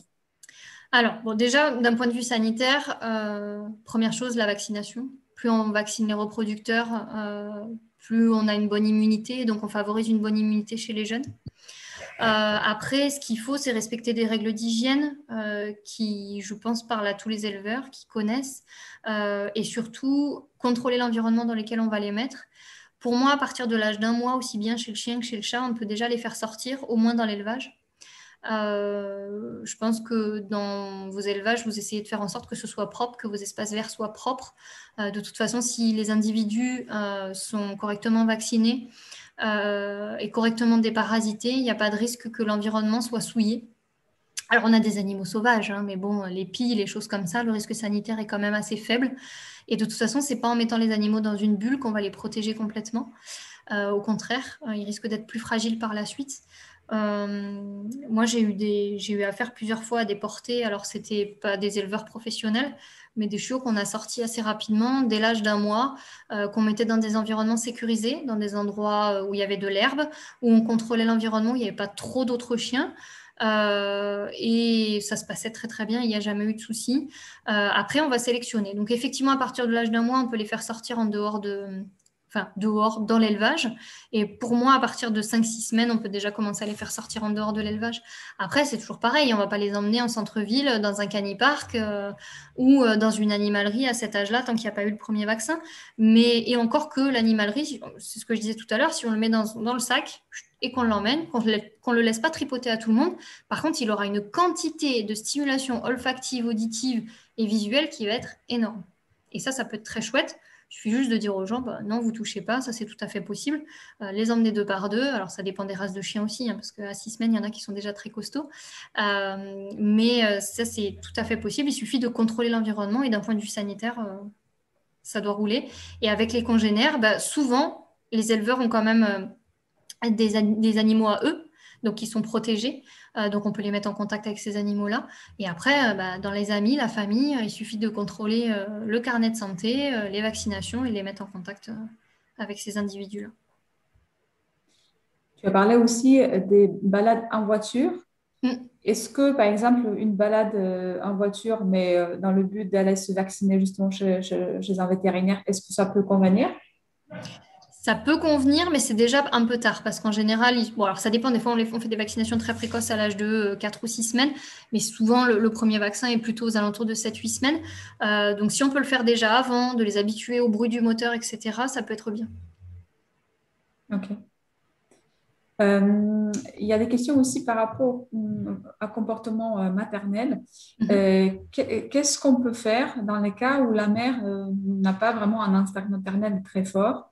Par exemple, le chaton ou le chiot se fait mal, elle ne réagit pas du tout, elle est plutôt laxiste, ou elle n'a tout simplement pas envie de rester dans le box de maternité avec les petits. Dans ces cas-là, il faut faire des adoptions avec d'autres mères. Alors, soit il y a une mère en parallèle qui vient de mettre bas, où les petits vont bientôt partir, ou ce genre de choses. Dans ces cas-là, on peut les mettre avec elle, si elle a de bonnes compétences. Ça peut être aussi un mâle. Bien sûr, si on n'est pas dans l'allaitement, hein, le mâle, il aura des difficultés à ce niveau-là, mais si au niveau alimentation, on peut combler le besoin, il y a des mâles qui font très, très bien le travail au niveau maternel et qui sont très paternels justement et qui sont capables de réguler les chiots de manière tout à fait correcte. Donc ce qu'il faut, c'est faire des adoptions, quoi. C'est laisser la mère quand même, mais mettre un autre adulte équilibré avec pour qu'elle fasse le travail à sa place. On va changer un tout petit peu de la thématique. Tu as parlé aussi du fait que les croquettes devraient être à disposition en permanence pour les chats. Or, les éleveurs nous signalent qu'il y a des études qui montrent que c'est peut-être pas tout à fait une bonne chose, une bonne solution, notamment est-ce qu'il n'y aurait pas une oxydation pendant que les croquettes restent à l'air et donc les effets néfastes de cela. Alors, le problème, c'est que la priorité pour un chat, c'est quand même, enfin pour un animal, c'est de respecter son répertoire comportemental. J'ai énormément d'individus qui présentaient des troubles du comportement que j'ai réglés simplement en mettant l'alimentation à volonté. Parce qu'en fait, le fait de retirer l'aliment génère énormément de frustration. Alors, ce qu'on peut faire effectivement, c'est répondre aux demandes de l'animal, c'est-à-dire le chat, à chaque fois qu'il vient nous réclamer, on lui donne. Le souci, c'est qu'il y a des chats qui sont très malins et qui ont compris qu'en réclamant, ils obtenaient à manger et du coup, ils deviennent obésissimes. Et puis souvent, les propriétaires aussi se disent « Ah, il vient réclamer quelque chose, donc je vais lui donner à manger ». Sauf qu'en fait, il ne réclame pas forcément à manger, c'est juste une demande d'attention. les chats savent très bien se réguler. Ce qu'il faut faire, en fait, pour éviter ce risque d'oxydation, c'est renouveler régulièrement l'alimentation. C'est-à-dire, on ne remplit pas la gamelle à ras-bord pour qu'elle dure 3 jours. On met une poignée de croquettes et quand on voit que ça commence à être vide, hop, on en remet une petite poignée. Et régulièrement, on remet une poignée plutôt que de retirer l'aliment et de donner lorsque le chat réclame. Parce que honnêtement, j'ai énormément de troubles du comportement sur des chats qui sont restreints. Donc pour moi, la priorité, c'est vraiment de les laisser à volonté. Simplement, on peut distribuer par parcimonie, en fait, tout simplement, hein, faire en sorte qu'il y ait toujours des croquettes, mais en distribuer par petites poignées pour éviter justement l'oxydation. Et on peut aussi se débrouiller pour utiliser des distributeurs qui sont opaques, qui vont protéger les croquettes, et donc qui vont distribuer juste une petite quantité, et comme ça évitera l'oxydation aussi. Mais pour moi, la priorité, c'est vraiment à volonté. Il y a vraiment trop de troubles quand on les restreint, trop de frustration. Une solution assez onéreuse, mais qui peut être intéressante, ce sont des petites maisonnettes où le chat rentre uniquement s'il a un bon collier, il est identifié par le mécanisme. Mais bon, ça coûte un peu cher. C'est ça. En élevage, c'est peut-être pas le plus simple à faire. D'autres types de questions, donc plutôt sur l'héritage du comportement, du caractère. Donc, il y a Zaïd qui écrit en anglais, mais je vais vous traduire. Il s'interroge sur justement le fait que c'est plus un environnement qui va créer le caractère de chat que la partie génétique. Parce qu'il dit, finalement, tous les chiots, notamment de la même portée, ont les mêmes parents et pour autant, ils ont des caractères très, très différents. Et comment ça se fait? C'est quoi, pourquoi telle diversité, telle variabilité au niveau des caractères, des personnalités? Bon, on peut faire le parallèle avec les humains, hein. Moi, j'ai une sœur, on n'est pas du tout pareil, hein. Pourtant, on a les deux mêmes parents.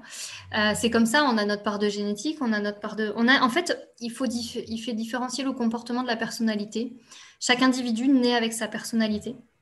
Donc, on va avoir une influence génétique, mais comme je disais, c'est plutôt basé sur, ça va être plutôt les aptitudes au travail, ce genre de choses. Après, ça va être beaucoup du mimétisme, donc dans une portée, même si les caractères sont différents, on va retrouver beaucoup de choses semblables parce qu'ils vont faire beaucoup de mimétisme sur la maman. Donc, si la maman est sociable, c'est très très rare d'avoir un chiot correctement sociabilisé qui soit peureux alors que la mère est sociable et qu'ils ont fait du mimétisme sur elle. Par contre, si la mère est peureuse, tous les chiots seront peureux. Mais pour autant, on risque d'avoir quasiment tous les chiots peureux. Après, c'est la sociabilisation future qui va travailler. Mais pour autant, ils auront tous des caractères différents aussi. Donc, on en aura un potentiellement qui sera un peu plus téméraire et qui, du coup, sera peut-être un peu moins craintif. Mais s'il voit la mère quand même être trouillarde, il risque de s'éloigner aussi de l'être humain. Donc, on a une part de personnalité qui est intrinsèque à l'individu.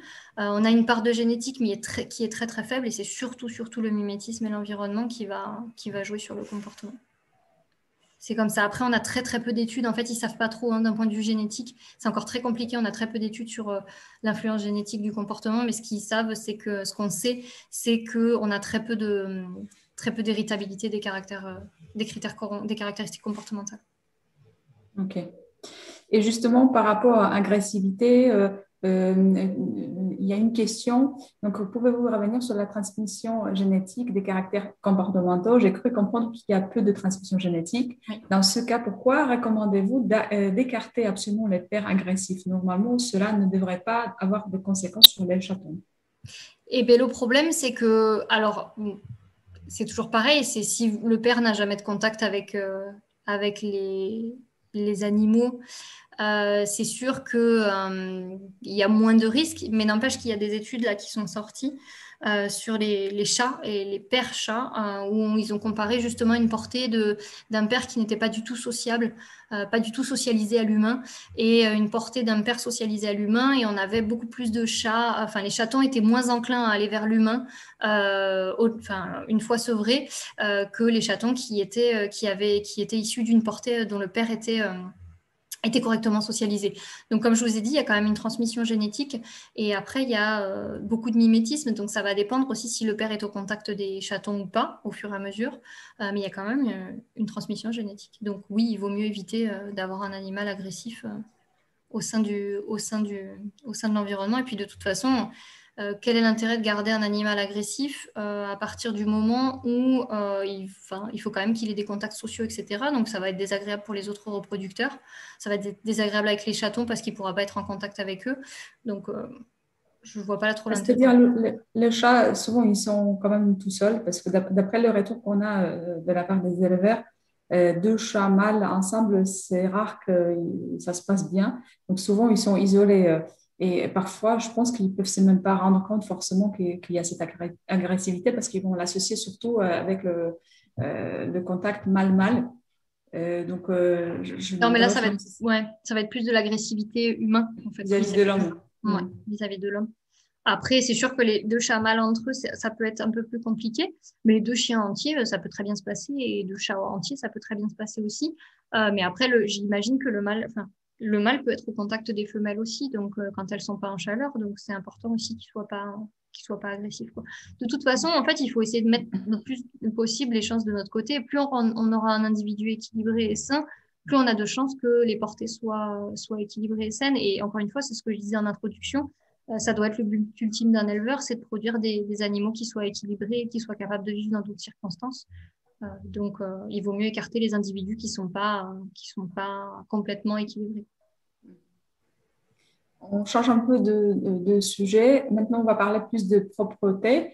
Donc, j'ai une question. Il arrive que les chatons soient propres rapidement et puis, pouf, il suffit qu'on décide de faire une bêtise, que les autres suivent et répètent ces bêtises plusieurs semaines. Vous avez une astuce pour éviter ou corriger cela? Alors, attends, j'ai pas compris. Ils sont propres? Oui. Et je suppose que bêtise, c'est de faire pipi partout. Donc, ils sont propres et ensuite, il y a un qui recommence de nouveau à avoir des soucis, de faire des bêtises, de ne pas être propre, et le reste de la portée s'y met de nouveau. Et donc, comment corriger cela? Est-ce qu'il y a des astuces?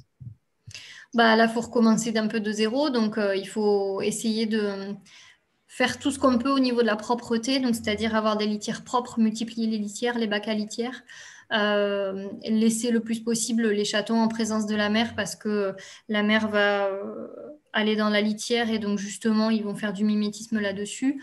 Proposer de quoi enfouir le plus possible, faites attention aux substrats. Il faut que les substrats permettent un enfouissement correct des selles et des urines parce qu'ils ont besoin de gratter. Alors il y a des chats qui ne le font pas, hein, mais en général ils le font. Il faut éviter que ce soit des environnements qui soient trop poussiéreux aussi parce que ça peut être déplaisant. Il faut éviter tout ce qui va être à base d'odeur. Bien nettoyer les bacs avec de la javel pour que ce soit attirant pour le chat et essayer de multiplier le plus possible les points et essayer de surveiller, de mettre le chat dans la litière quand on le voit qui commence à chercher et qu'il n'y va pas, quoi. Mais après, en général, la propreté chez le chat, c'est très rare qu'on ait de la malpropreté chez les chatons. Donc, le mieux, c'est de les laisser aussi faire, de faire en sorte que l'environnement soit le plus adapté au niveau de la propreté. Et ça doit rouler par la suite, quoi. Ok. Alors, je rigole à moi-même parce que c'est quand même incroyable qu'on peut parler de la viande crue même pendant la conférence sur le comportement. Et comme quoi, c'est un sujet vaste qui touche un peu à tout.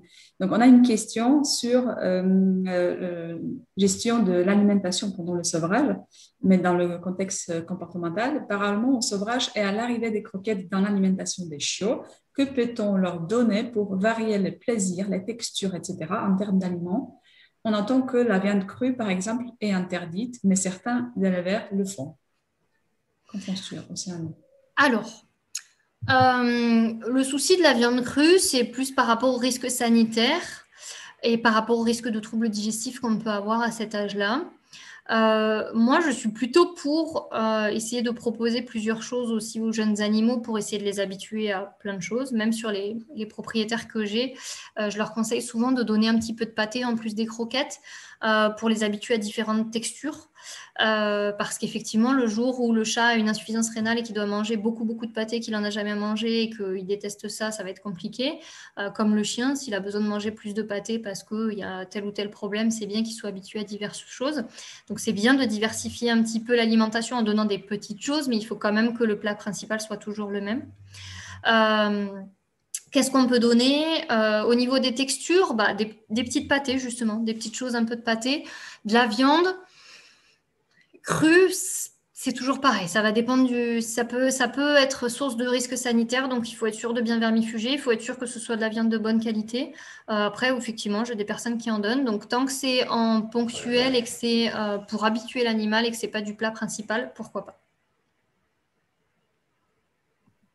Moi, je dis toujours aux éleveurs que c'est comme des bébés. Aux bébés, on ne donne pas de la viande crue jusqu'à un certain âge. Les chatons ou les chiots, c'est pareil. Et il faut mieux ne pas prendre de risques ou alors être conscient que ce risque existe et Mm, voilà. mm, mm. OK. Alors, on a de nouveau des questions sur la transmission génétique. Donc, vous niez la transmission de qualité de travail, d'apprentissage de génération en génération. Pourtant, vous parlez de lignée de travail, ce qui implique des qualités particulières acquises aussi au fil des générations. Quel est votre avis sur l'épigénétique, mémoire du gène? Est-ce que tu penses que c'est vraiment de génération à génération qu'on va pouvoir renforcer certains comportements, certains caractères? Si j'ai bien compris la question. Ouais, sur les lignées de travail, on a quand même une grosse influence génétique. On le voit beaucoup sur les chiens de chasse, etc. Quand on a des parents qui sont très doués, souvent la lignée est plutôt douée aussi. Je ne sais pas exactement ce que la personne attend comme réponse. Ce que je peux dire, effectivement, c'est si on a des traits comportementaux qui sont héréditaires, ça fait vraiment, enfin, les aptitudes au travail font vraiment partie de ces critères qui vont être, de ces caractères comportementaux qui vont être transmis. Après, est-ce que d'un point de vue acquis, non, en gros, si le chien de base était pas du tout fait pour le travail et que on en a fait un chien de travail, ces petits seront pas forcément meilleurs au travail parce que justement les caractères acquis ne sont pas vraiment transmissibles sur les petits, quoi.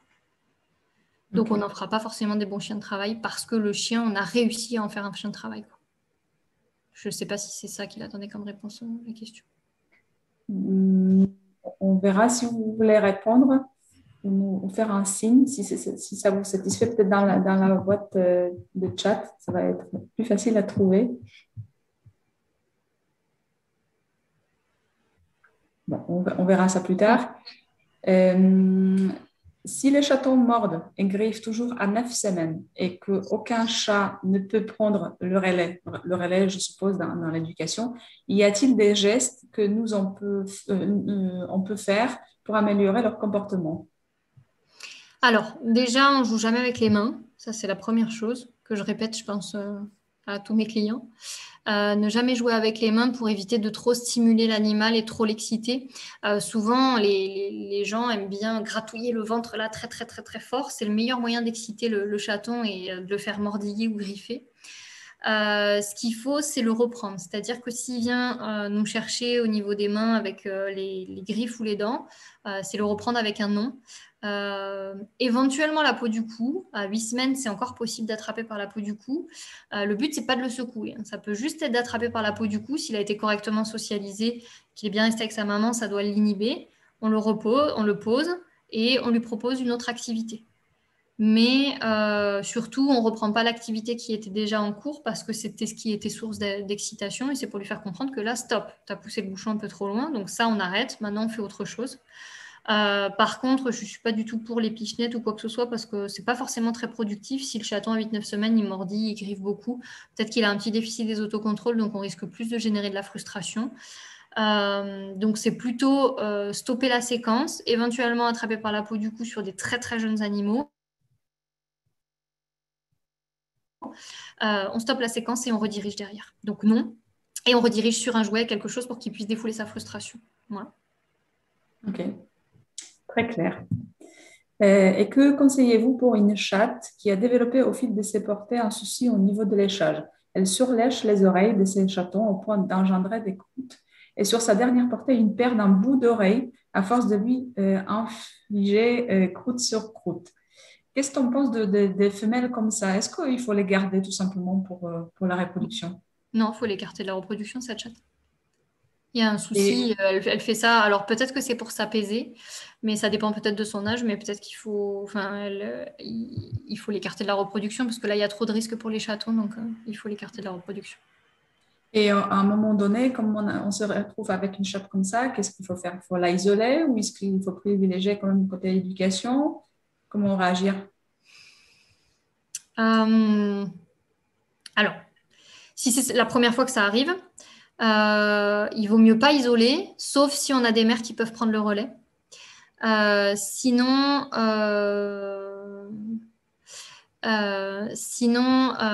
pardon, je suis en train de lire dans le chat, ça me perturbe du coup. Donc, le mieux, c'est de ne pas isoler de la mère, sauf si effectivement on a des chattes qui peuvent reprendre le relais. En tout cas, il faut la faire accompagner par un autre adulte qui puisse prendre le relais et qu'on puisse progressivement éloigner la mère, quoi, pour éviter trop de risques pour les chatons et surtout ne pas la remettre à la reproduction derrière. Mais il Je faut suis qu'il y ait d'accord. un adulte, quoi qu'il arrive. Et s'il n'y a que la mère de disponible, eh ben, on laisse la mère. On laisse la mère.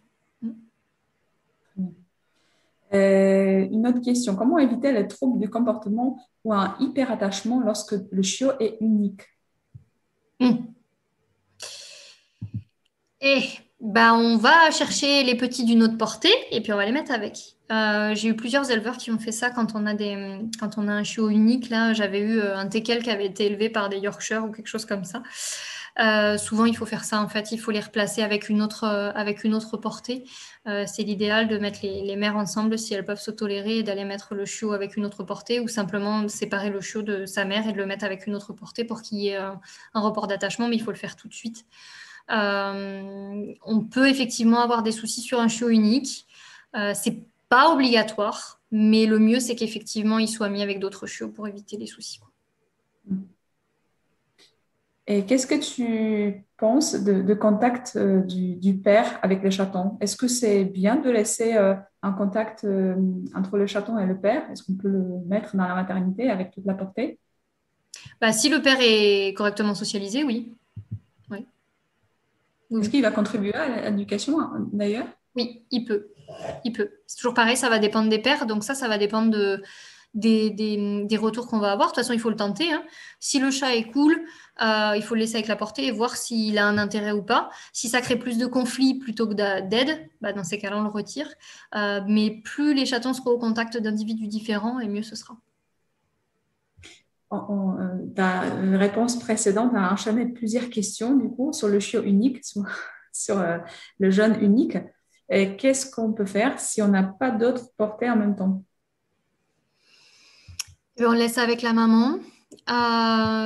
Et on peut pas faire grand-chose en fait, hein. Enfin, alors j'ai cru comprendre que le risque c'était l'hyperattachement, mais du chiot vis-à-vis de sa maman, j'imagine, ou de la mère vis-à-vis du chiot, je sais pas trop.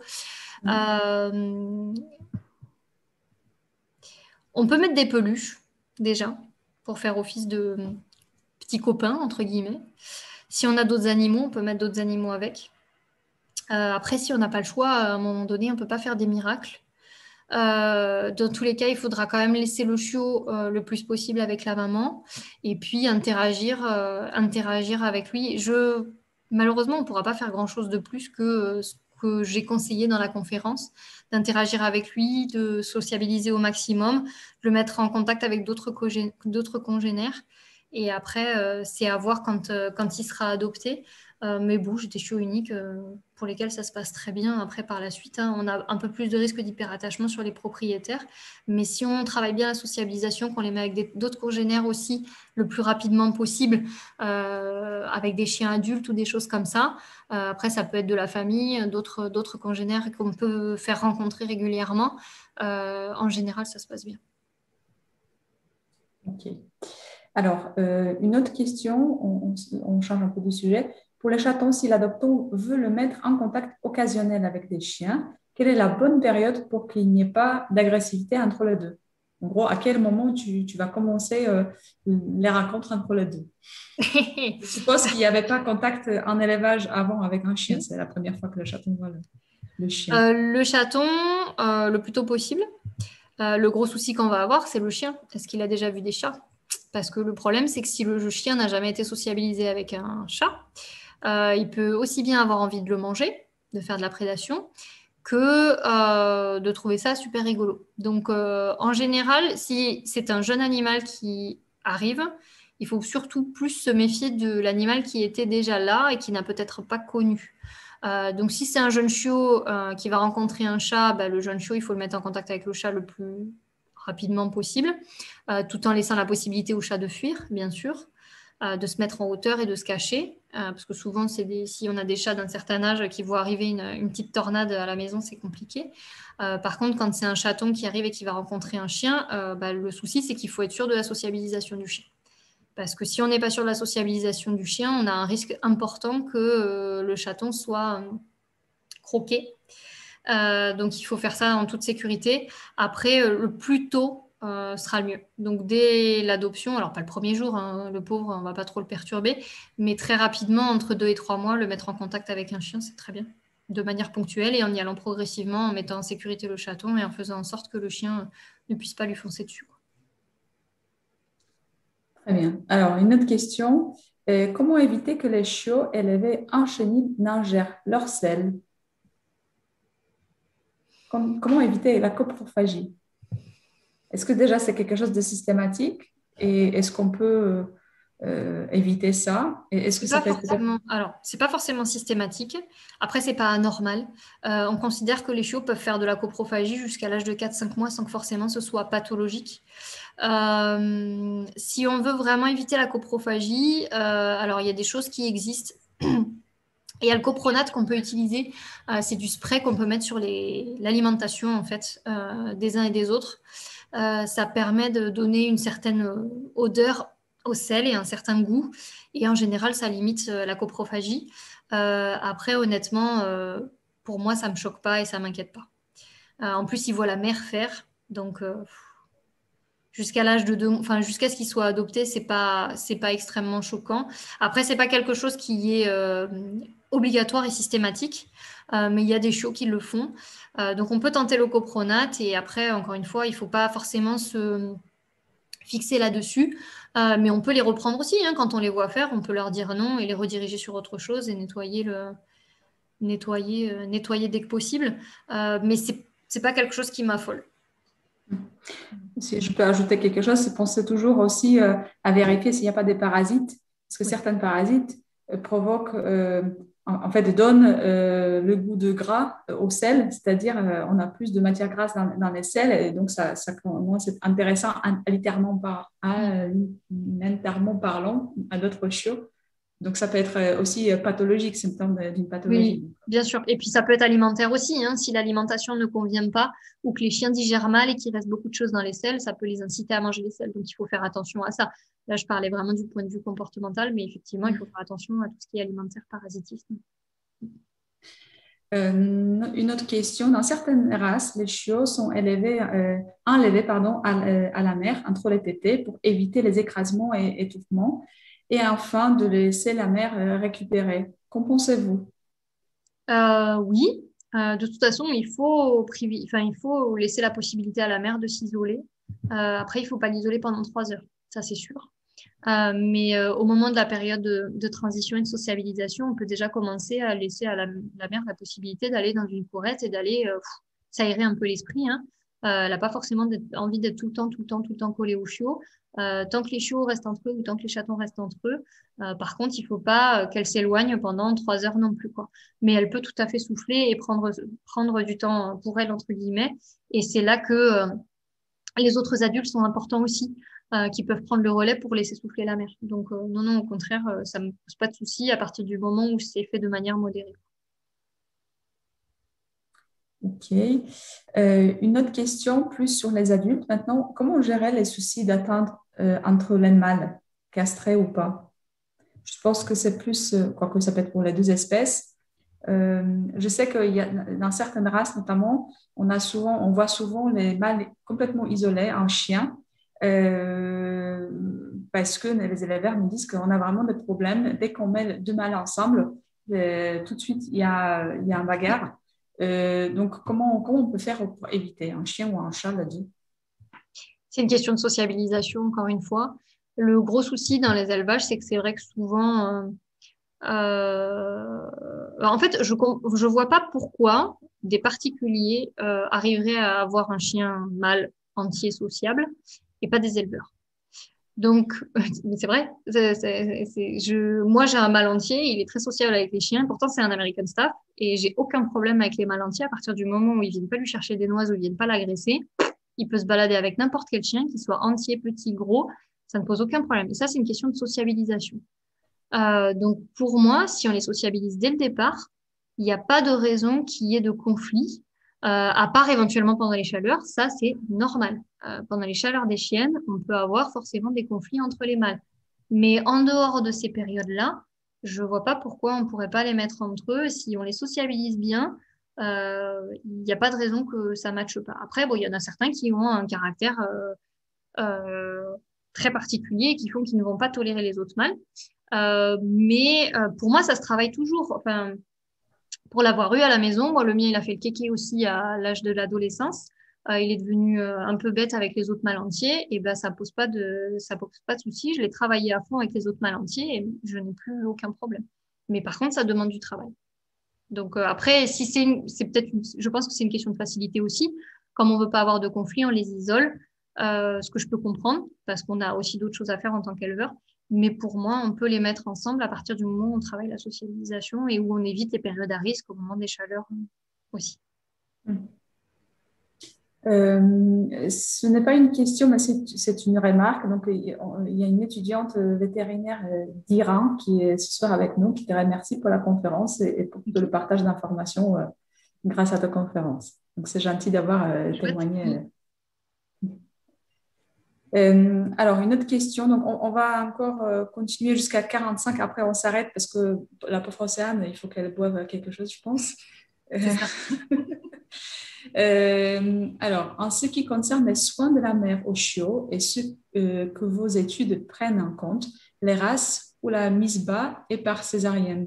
Je pense que la question veut dire est-ce que il y a des différences en termes de comportement maternel en fonction des races et des différences chez les chiennes qui ont mis bas naturellement ou par césarienne, si j'ai bien compris la question. Ok. Est-ce que tu sais la littérature? Alors, les comportementalistes, les comportementalistes et les éthologues n'aiment pas parler de race parce que logiquement, on n'a pas vraiment d'influence, on n'a pas de comportement de race particulier. Sur le comportement maternel, forcément, on va avoir des petites particularités, mais honnêtement, je pense il n'y a pas de vraie différence entre telle et telle race par rapport au comportement maternel. On va avoir des différences dans les comportements de jeu. Deux skis qui jouent entre eux vont pas du tout jouer de la même façon que deux staffs qui jouent entre eux. Et d'ailleurs, ils savent se reconnaître entre eux, les chiens, et c'est assez rigolo. Mais au niveau maternel, il n'y a pas de vraie différence entre les races. Ça va être vraiment la personnalité, le caractère, le tempérament du chien qui va faire que le comportement maternel va être plus ou moins bon. Et par rapport à la césarienne, le souci, c'est que parfois, quand on a eu une césarienne, on a des chiennes qui rejettent leurs petits. C'est plus fréquent, effectivement, quand il y a eu une césarienne que quand il y a eu une mise bas naturelle. Mais il y a des mères qui ont mis bas par césarienne et qui sont tout à fait compétentes au niveau maternel. Il y a plus de risques, effectivement, avec la césarienne, mais ce n'est pas une fatalité, quoi. En général, ça se passe bien. Je pense que c'est aussi la gestion post-césarienne qui compte beaucoup, la gestion de la douleur, du stress général, les conditions dans lesquelles elle se réveille et la présence de l'éleveur à côté pour éviter aussi tout problème possible, parce que ce n'est pas évidemment évident pour les chiennes se réveiller dans un endroit qu'elles ne connaissent pas du tout avec 12 chiots à côté qui hurlent, qui essayent de la têter. Ok. Comment gère-t-on la surexcitation quand on sort les chiens dehors au sein de l'élevage? Les chiens adultes ou les chiots? Les chiens, parce qu'on parle des chiens. Alors, en fait, à partir du moment où on les sort régulièrement, logiquement, il n'est pas censé y avoir de surexcitation. Donc ça, c'est la bonne réponse. C'est vrai, logiquement, si le chien a l'habitude, il n'est pas censé être surexcité. S'il a suffisamment de dépenses, il n'est pas censé être surexcité. Après, c'est du travail d'autocontrôle, en fait. Ce qu'on a tendance, et c'est ce que je dis beaucoup à mes clients et ce que je dis beaucoup en cours d'éducation aussi, ce qu'on a tendance à exercer beaucoup chez les chiens, c'est du contrôle externe. Donc, on va leur dire non, arrête, assis, couché, fais ceci, fais cela, attends. Et on travaille très peu les autocontrôles. Et ça, c'est indispensable de travailler les autocontrôles sur vos reproducteurs, c'est-à-dire de les faire réfléchir. Donc, si votre chien, il est surexcité au moment de sortir, tant qu'il est surexcité, il sort pas. S'il se calme, on lui met le harnais ou le collier. Il s'excite, je mets pas la laisse, j'attends qu'il se calme. Mais je l'ai pas repris. Je lui ai pas dit non, je me suis pas fâchée. J'attends juste qu'il réfléchisse. Il obtient s'il est calme. S'il est excité, il obtient pas. En fait, le problème, c'est qu'à mon avis, il y a eu un renforcement, c'est-à-dire que le chien est sorti. Alors peut-être qu'il n'est pas sorti suffisamment et que du coup, c'est une source d'excitation très importante. Mais c'est surtout que si à chaque fois qu'il veut sortir, il est surexcité et qu'il obtient la sortie, du coup, il est renforcé dans son comportement. Donc, il faut travailler le calme en amont, travailler les autocontrôles et qu'il comprenne que s'il est surexcité, il obtient pas ce qu'il veut. Très bien. Bon, on va clôturer avec une dernière demande. Euh, Activité masticatoire, quel objet conseillez-vous, y compris pour les adultes? Les bois de serre et d'olivier sont-ils réellement sans danger? Peut-on les laisser à disposition sans risque? Alors, c'est toujours pareil, on va l'adapter au chien. La première fois, on fait sous surveillance. Après, moi, je suis pas forcément pour laisser ces objets-là à disposition en permanence. En permanence, je mettrais des jouets très, très sécuritaires, entre guillemets. Donc, des objets qui sont très résistants. Après, bon, j'ai des chiens qui sont capables de détruire des jouets Kong XXL à une vitesse. Moi, j'ai une chienne qui, effectivement, a englouti un bois de serre. Mais la chienne n'est pas normale d'un point de vue comportemental. Elle est hyperactive.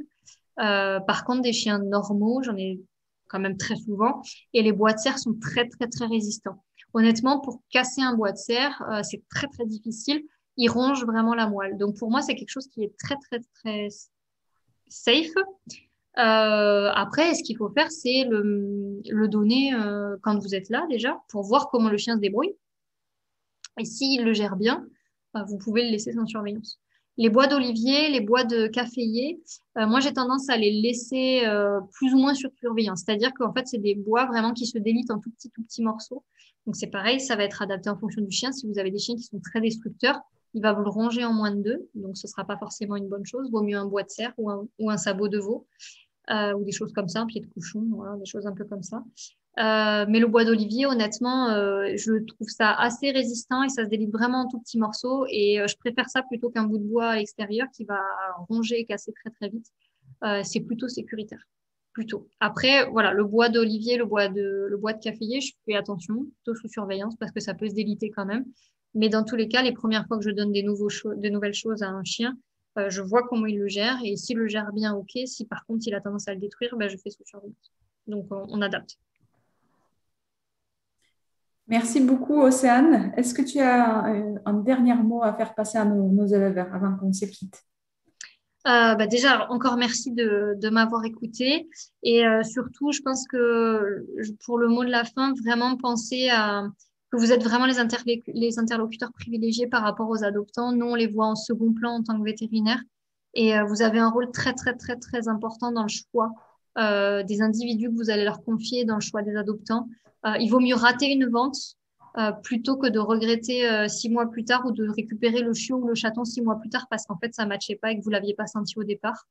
Donc voilà, vraiment, je compte sur vous là-dessus parce que vous avez vraiment un rôle important et c'est vraiment primordial par rapport à l'adoption. Voilà. Merci beaucoup, Océane. On pourrait parler encore pendant des heures, je pense. On a dit tout à l'heure avec Océane que sa conférence a permis de faire un panorama des sujets en fait, qu'on pourrait traiter lors de futures soirées NeoCare. Donc, peut-être on aura encore une sur le comportement, mais plus ciblée sur une thématique. D'ailleurs, si vous avez des idées, quel sujet un peu plus précis sur le comportement en élevage vous intéresse, n'hésitez pas à nous le dire. Et on vous remercie d'être toujours là, toujours avec nous, toujours avec des bons commentaires et questions très pertinentes qui nous fassent réfléchir aussi. Merci beaucoup et bonne soirée à tous. Au revoir.